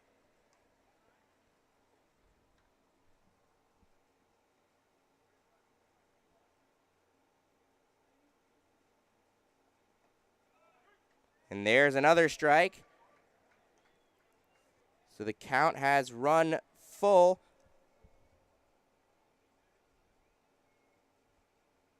On Nelson. Hanasaki looks in, trying to come back from 3-0 down. Payoff. In there, called strike 3. Nelson's a pair of shoes. And we'll go with 2 outs now, and Judson Seliscar coming to the plate. Top of the 6th, 2-2. We'll obviously play until there's a winner on this Sunday morning in Palm Springs. Gorgeous day. Hanasaki deals low, and he'll start him off with a ball once again.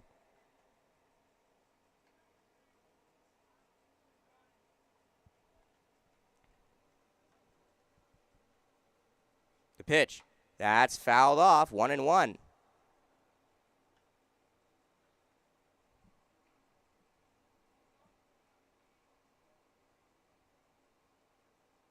So the count's at 1-1. There's no runners on. Hanasaki is looking to get the Green Dragons' bats back into this game. And here comes the 1-1. Inside, 2-1 now. This is the quarterfinals, but it has all of the intensity of the finals. This is playoff baseball. 2-1 from Hanasaki is on the ground, foul on the first base side, 2-2. And so Hanasaki's now 1 strike away from getting out of this inning and getting it back to the Green Dragon bats with a chance to take the lead in the bottom of the 6th. But technically, the Blue Sox still have a chance to take the lead in the top of the 6th.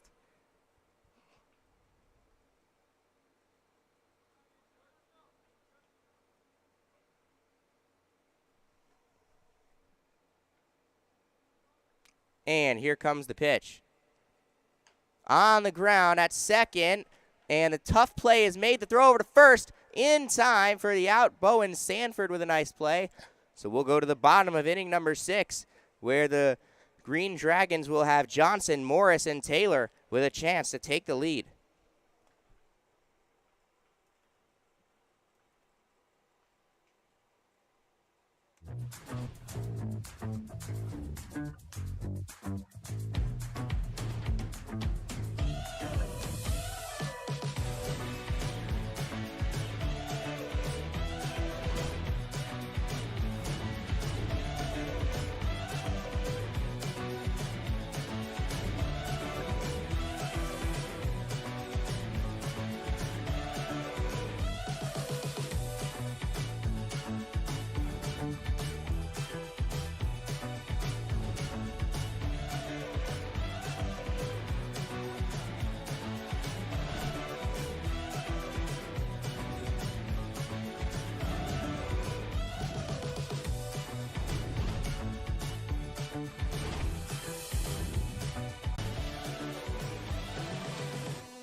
Try our big, beautiful all-day menu with more than 70 delicious dishes and our award-winning 3-course brunch for only $27.99.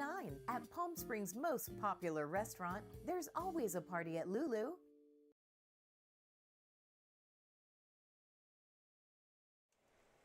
Bottom of the 6th inning here, and it will be Alex Johnson to lead it off against Mason Gehrman, who's thrown 97 pitches. You know what? You got to ride your best arms in the playoffs, and that is exactly what the Blue Sox are doing here. Here comes the first pitch. Up and ball 1.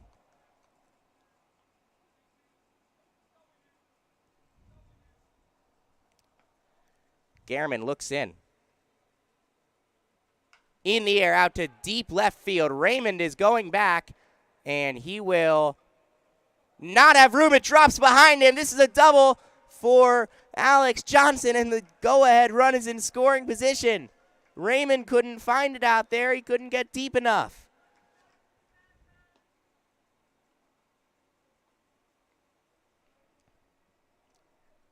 So a leadoff double to deep left field, all the way to the power fans. This Bud's for you sign, the Budweiser.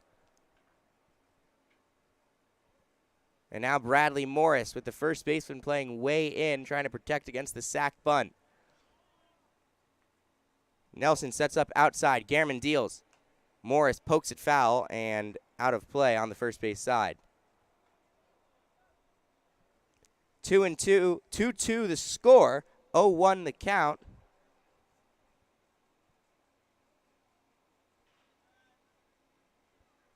Pitch. Morris takes ball 1. And that's pitch 101 for Mason Gehrman.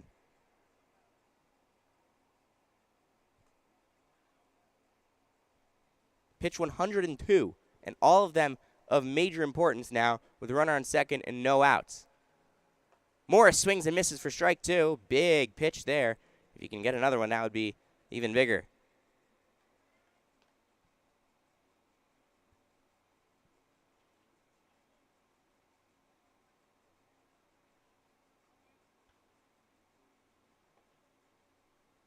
One and two. Upstairs, that's ball 2.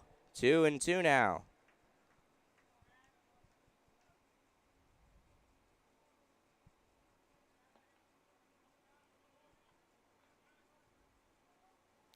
Two the count.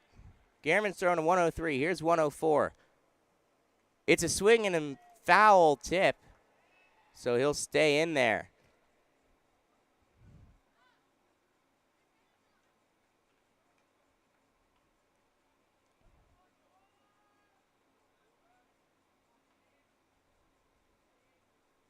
Gehrman looks in, deals. That's on the ground very, very softly. Shortstop's up with it. His throw. It gets past the first baseman and a run scores. The Green Dragons take the lead.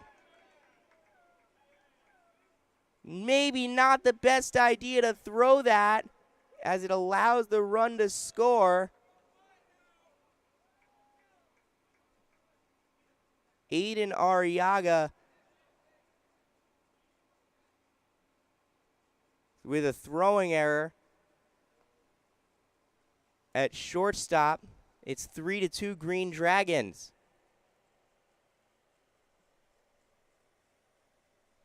Still no outs, and Gehrman is up to 105 pitches.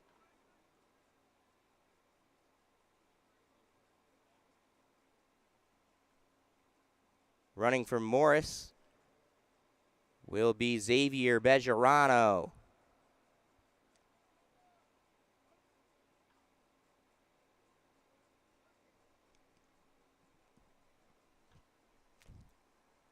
Gehrman looking in to pitch to Taylor. That is high ball one.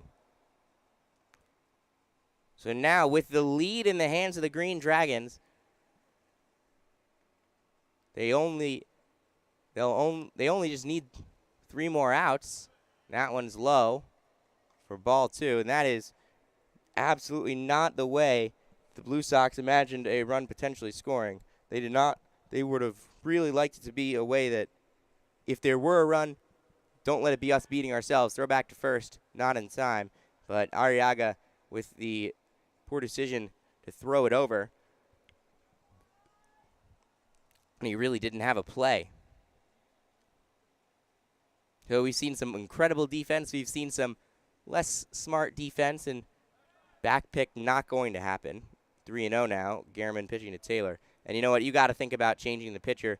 Gehrman's thrown 108 pitches. He's been really good, but he's also been really long.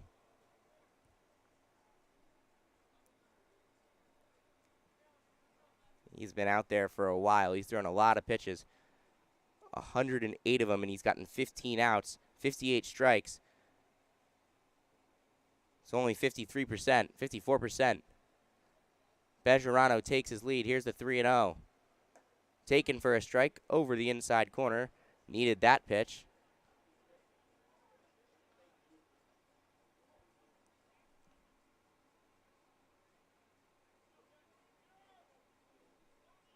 Here's the next one. There's a swing and a miss, strike 2. That's a big pitch, and an even bigger one coming up. Payoff with no outs. They really need one. 3-2 the score, the pitch. Up high, ball 4. Gehrman will put Taylor on. Here comes Lorero, and here comes the manager for the Blue Sox.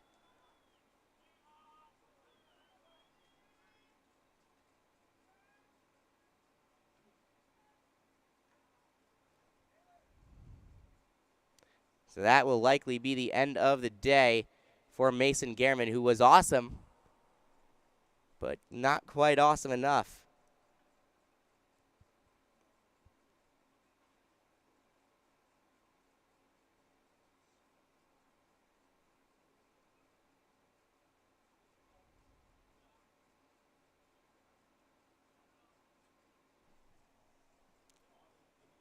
Looks like they're actually going to keep him in. There's been no pitcher come in. I saw someone warming up, but he's not warming up anymore. Looks like Gehrman's going to get the job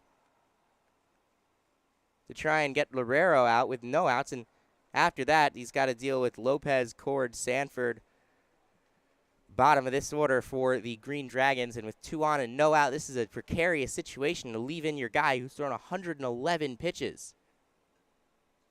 And he's struggled in this inning. He's thrown 14 pitches in this inning, and he hasn't gotten a single out. Lorero squares to bunt, and he didn't get a piece of it. That is strike 1.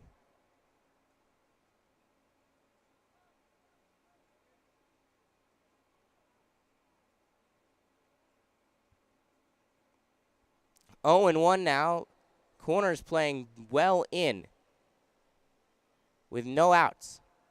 See if Lorero squares again. Gehrman fires. Lorero nubs that one. This could be two. The catch is made by Dawson, and then throw over to tag. They got him. That's 2 outs. And that's exactly what they needed there. It's Caden Dawson making the catch. Aiden Arriaga placing the tag on Bejarano. So now with 2 outs, that'll bring up Christopher Lopez.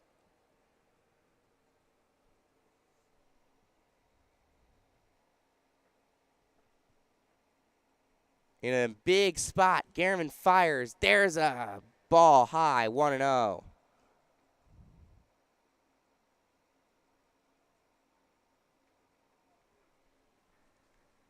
Runner on first takes his lead. Here's the 1-0. That one misses low, 2-0.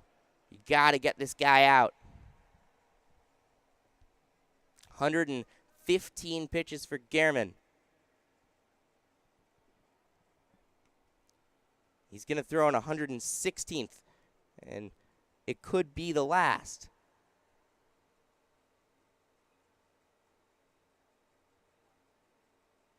The pitch. Up high. It's not the last. That's ball 3.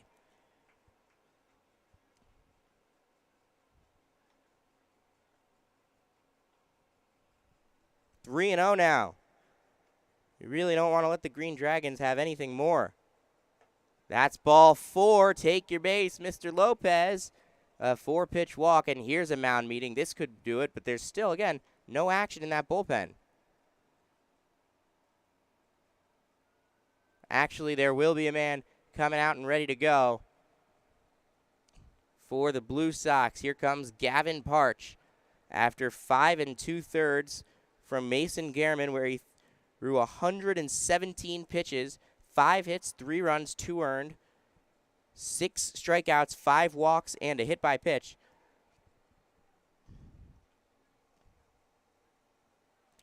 Parch will get ready. He only needs to get 1 out, and then he'll need to get the next 3 if the game gets tied up or the lead is taken in the next inning. Winner of this plays the winner of Lumberjacks.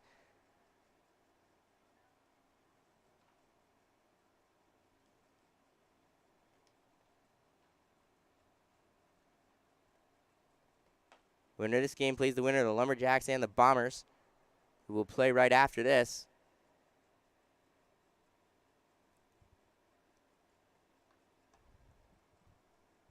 Parch coming into this game, thrown 13 innings this season in 4 different games. He's struck out 9, walked 3, an ERA at 1.38.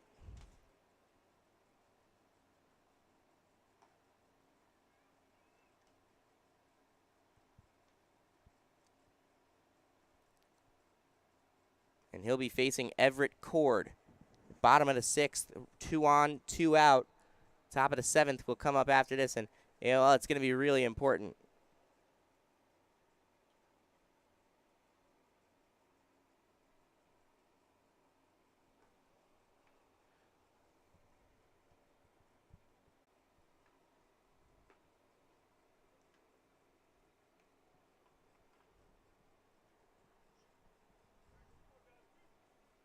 Two more warm-up pitches for Parch.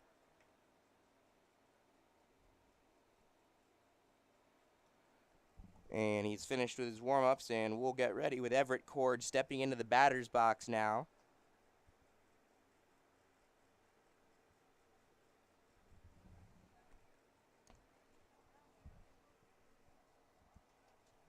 This is important, as everything is. Parch against Cord. 3-2 Green Dragons. 2 on, 2 out. Parch. His first pitch is on the ground at second. That's the play made, and flipped to second. Murata to Arriaga, and that will do it for the top of the 6th. Sorry, for the bottom of the 6th. We'll go to the top of the 7th inning. Next right here, with the Green Dragons needing 3 outs to advance.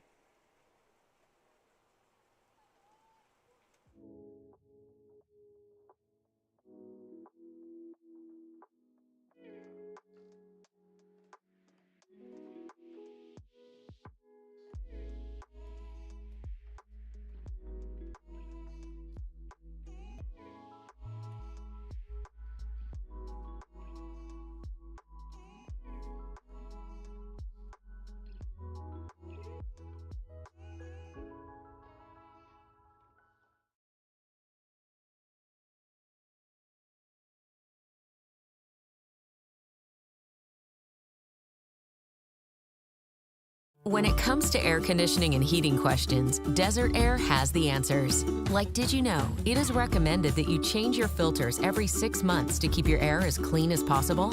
And do you know it's important to service your system at least twice a year to keep it running optimally, especially here in our extreme desert conditions? Desert Air knows. And with a team of experienced and factory-trained technicians, we are here to help with all your air conditioning and heating needs. Desert Air. Live comfortably. Still Kai Hanasaki on the mound, and why wouldn't it be?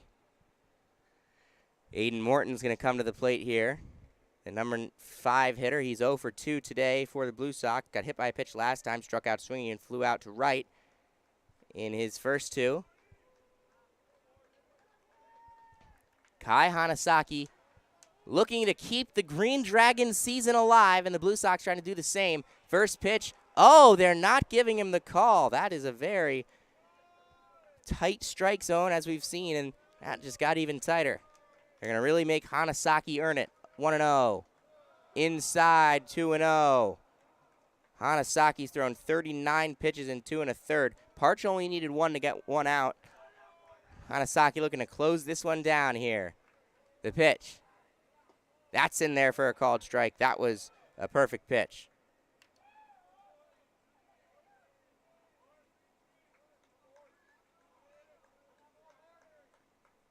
Hanasaki kicks. In the air, popped foul. Is it going to get out of play? Yes, it will. 2-2.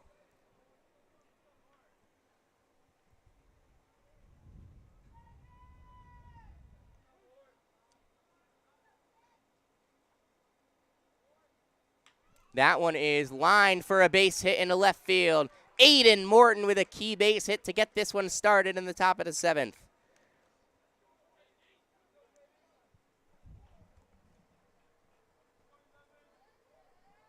Caden Dawson now made that big catch that led to the double play. He steps up to the plate, 1 for 1.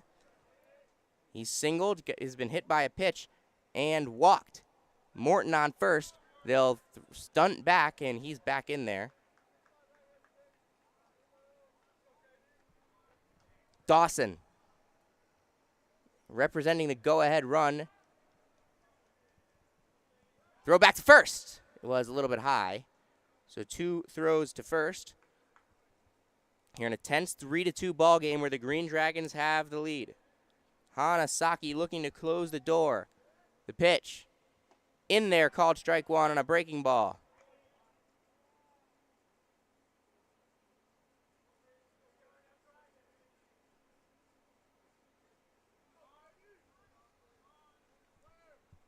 And 0-1. That's outside for ball 1.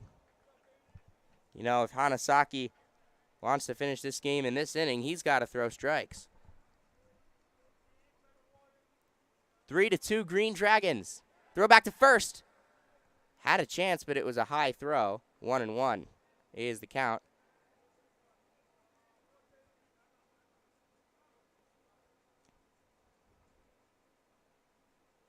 Dawson's going to have a meeting with his manager for a moment.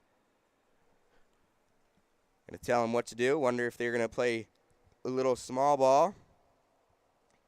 Only 1 run is needed to tie it for the Blue Sox, so small ball might be an interesting strategy. The count is 1 ball and 1 strike from Hanasaki on Caden Dawson. Third baseman Cord is playing well in. Here comes the pitch, squaring to bunt. That's a strike. The throw back to first is not in time. So another attempted pick. That was an attempted back pick. They did try and put Morton in motion. Didn't work. Now 1-2. Huge pitch. 2 strikes on Dawson. Hanasaki, the right-hander, delivers and missed low. 2-2. Still got some pitches to work with here.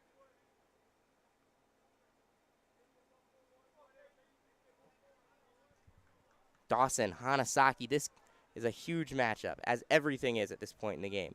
Single elimination. Swing and a miss. Strike 3. Down goes Dawson. Throw back to first. He got him. No, he didn't. He's safe. He slid around the tag. Incredible slide by Aiden Morton. And it saves. An out. And it stays with just 1 out now after that strikeout. So Connor Fry now coming to the plate. We'll see if the bunt is still in play. Fry popped out last time. Hanasaki deals. There's a strike. I cannot believe Morton slid around that tag. 0-1. Throw back to first. Safe. Hanasaki, Morris. Everyone is testing Aiden Morton. Like they're testing him like they're a middle school teacher. He's just finished a unit, and there's a called strike. Now it's 0-2.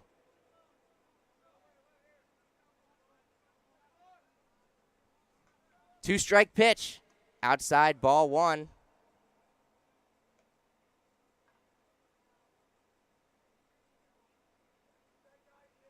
One and 2. Fry looking to do some damage. Hanasaki looking to punch him out. He does! That's a swinging strike foul. Tip into the mitt. Hanasaki and the Green Dragons 1 out away from a victory and an advancement in the postseason.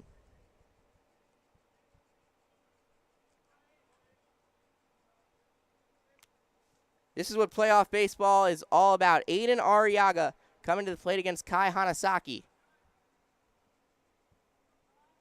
Walk and a fly out for Arriaga. 2 walks and a fly out. First pitch with 2 outs.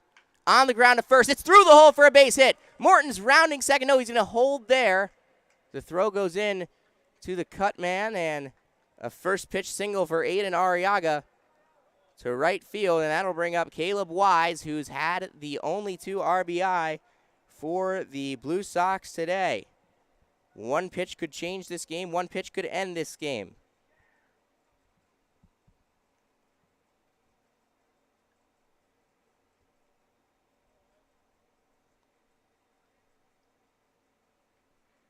A meeting at the mound. Hanasaki is going to be trusted to get through this.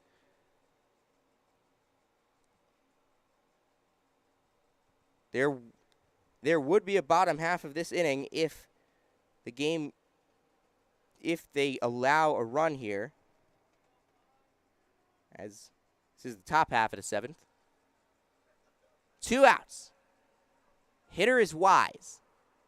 2 on, Arriaga at first, Morton at second. A base hit probably ties it. Here's the pitch. Did he offer? No, he did not. Ball 1.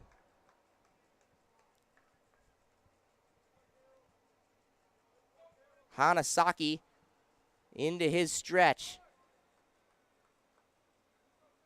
He deals. Foul tip. Fouled off the end of the bat back to the backstop. 1-1. 2 strikes away, but also 1 swing away. This is tense. This is baseball. This is why baseball is amazing. Hanasaki's 1-1. Is fisted off towards the screen, and that will bring the Blue Sox down to their final strike of the season. Kai Hanasaki pitching to Caleb Wise. Wise is 1 for 3 with a 2-run double earlier. He's looking for some more magic. Hanasaki looking to quell that. Here's the pitch. Misses low, and Morris is over it. 2-2, 2 outs, 2 on. 3-2 the score. Green Dragons looking to win the ball game right here.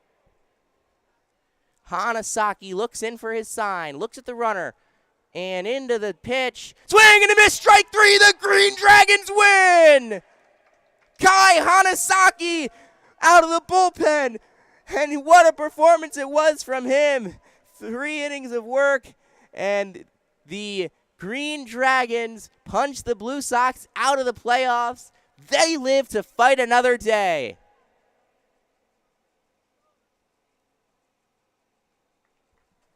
And for everyone listening, thank you so much for joining me. I have been Sam Fetterman, and we'll see you for some more incredible PSCL action.